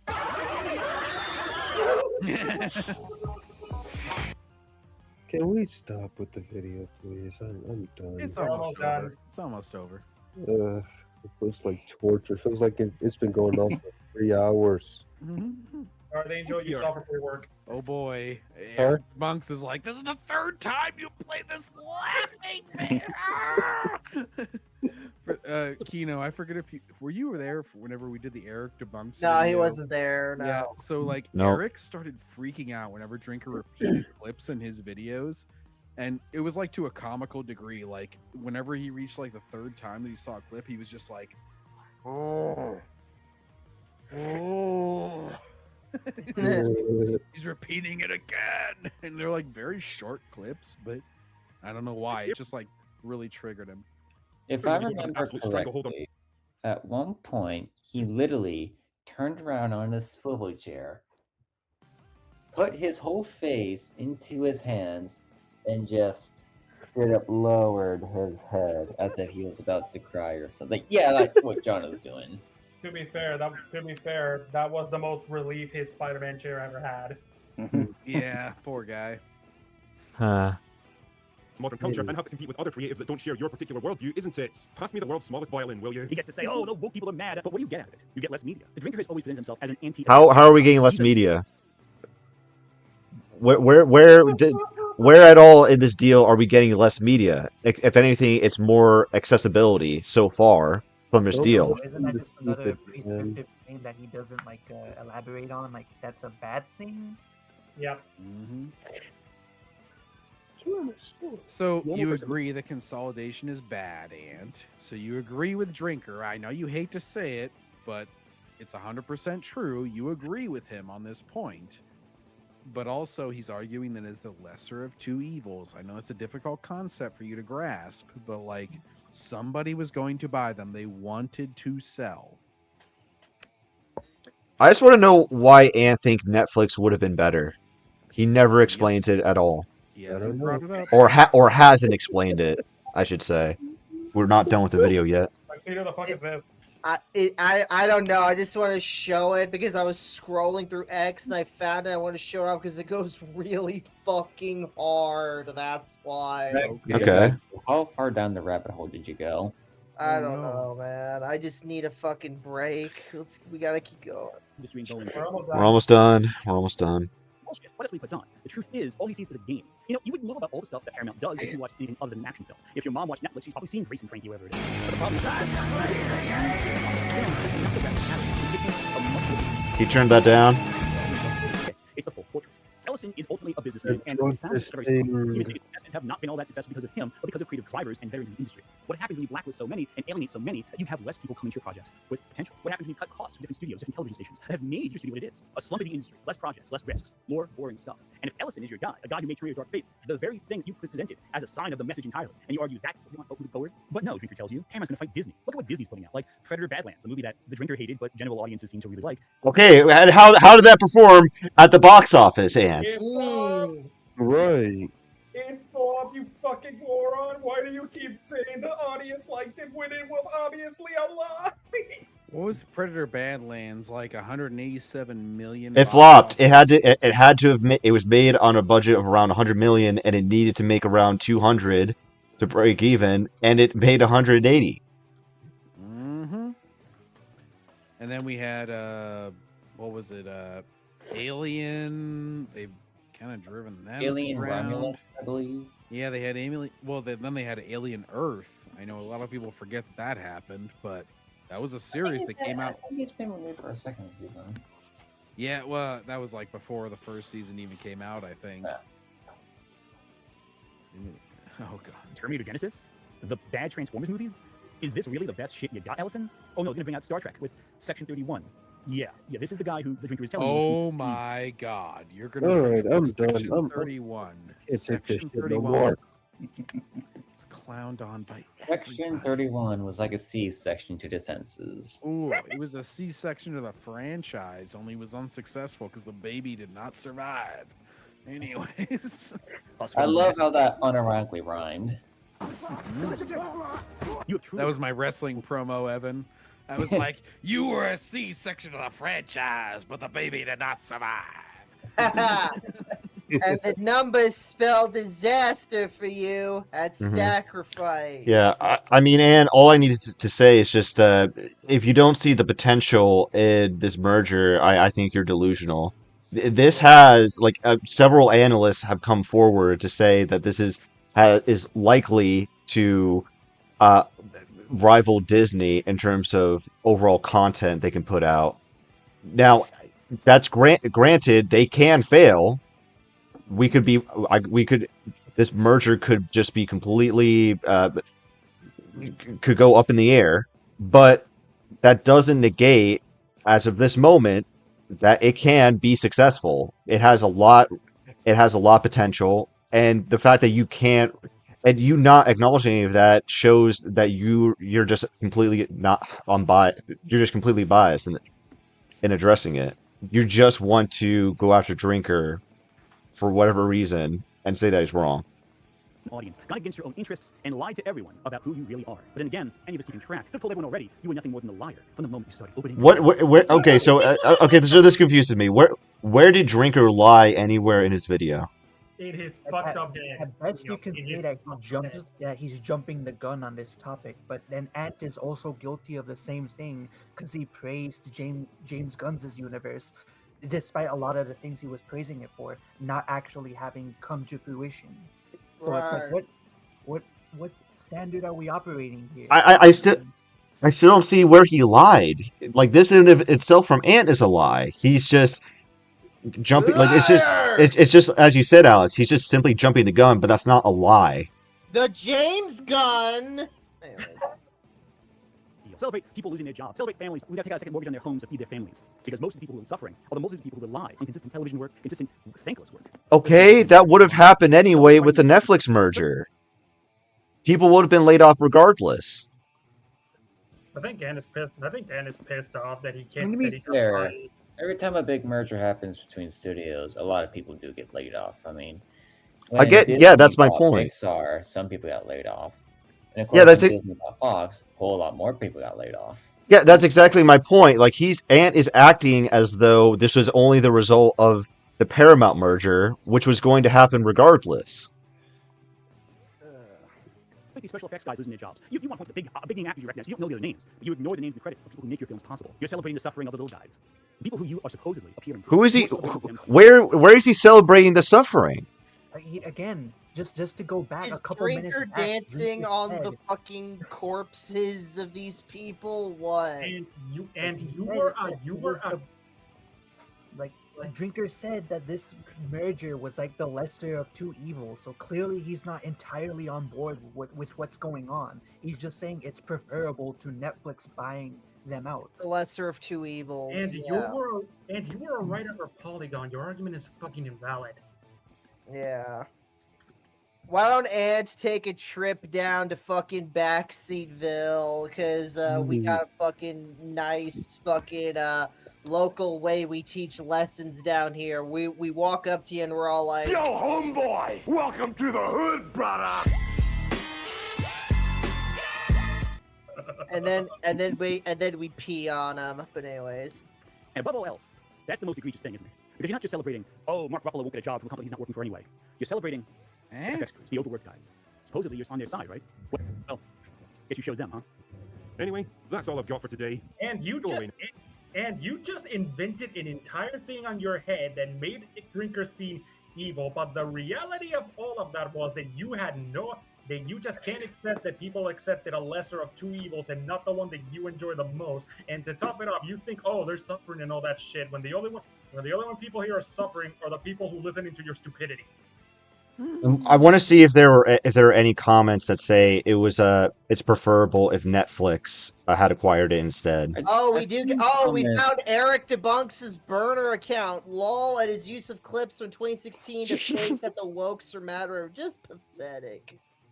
I think I just saw a comment that said, if Drinker said the sky was blue, I'd go outside to double check. None of these comments feel as though they're actually engaging with the subject. They're just bitching about Drinker. That could be made on any anti-Drinker video. So what the fuck is this? So the Drinker's doing a bid. I don't think the Curse Reaper, I don't think he knows what like sounding drunk sounds like. Because that's clearly what Drinker is going for in most of his vids. I don't understand the phenomenon of someone who makes stupid but funny commentary videos transitioning to pretend to be some of all-knowing business insider political analyst. He isn't. Why can't they stay in their lane? It's like if a reality TV host pretended to be Buddhist. Oh wait a sec, what the? Oh. This is why the term "don't cry for the stupid, you'll be here all day" speaks volumes. Yeah, wait. Go up. Not the only one who. Yeah, here you go. How do you know the Critical Drinker is lying? He's forming words. Yeah.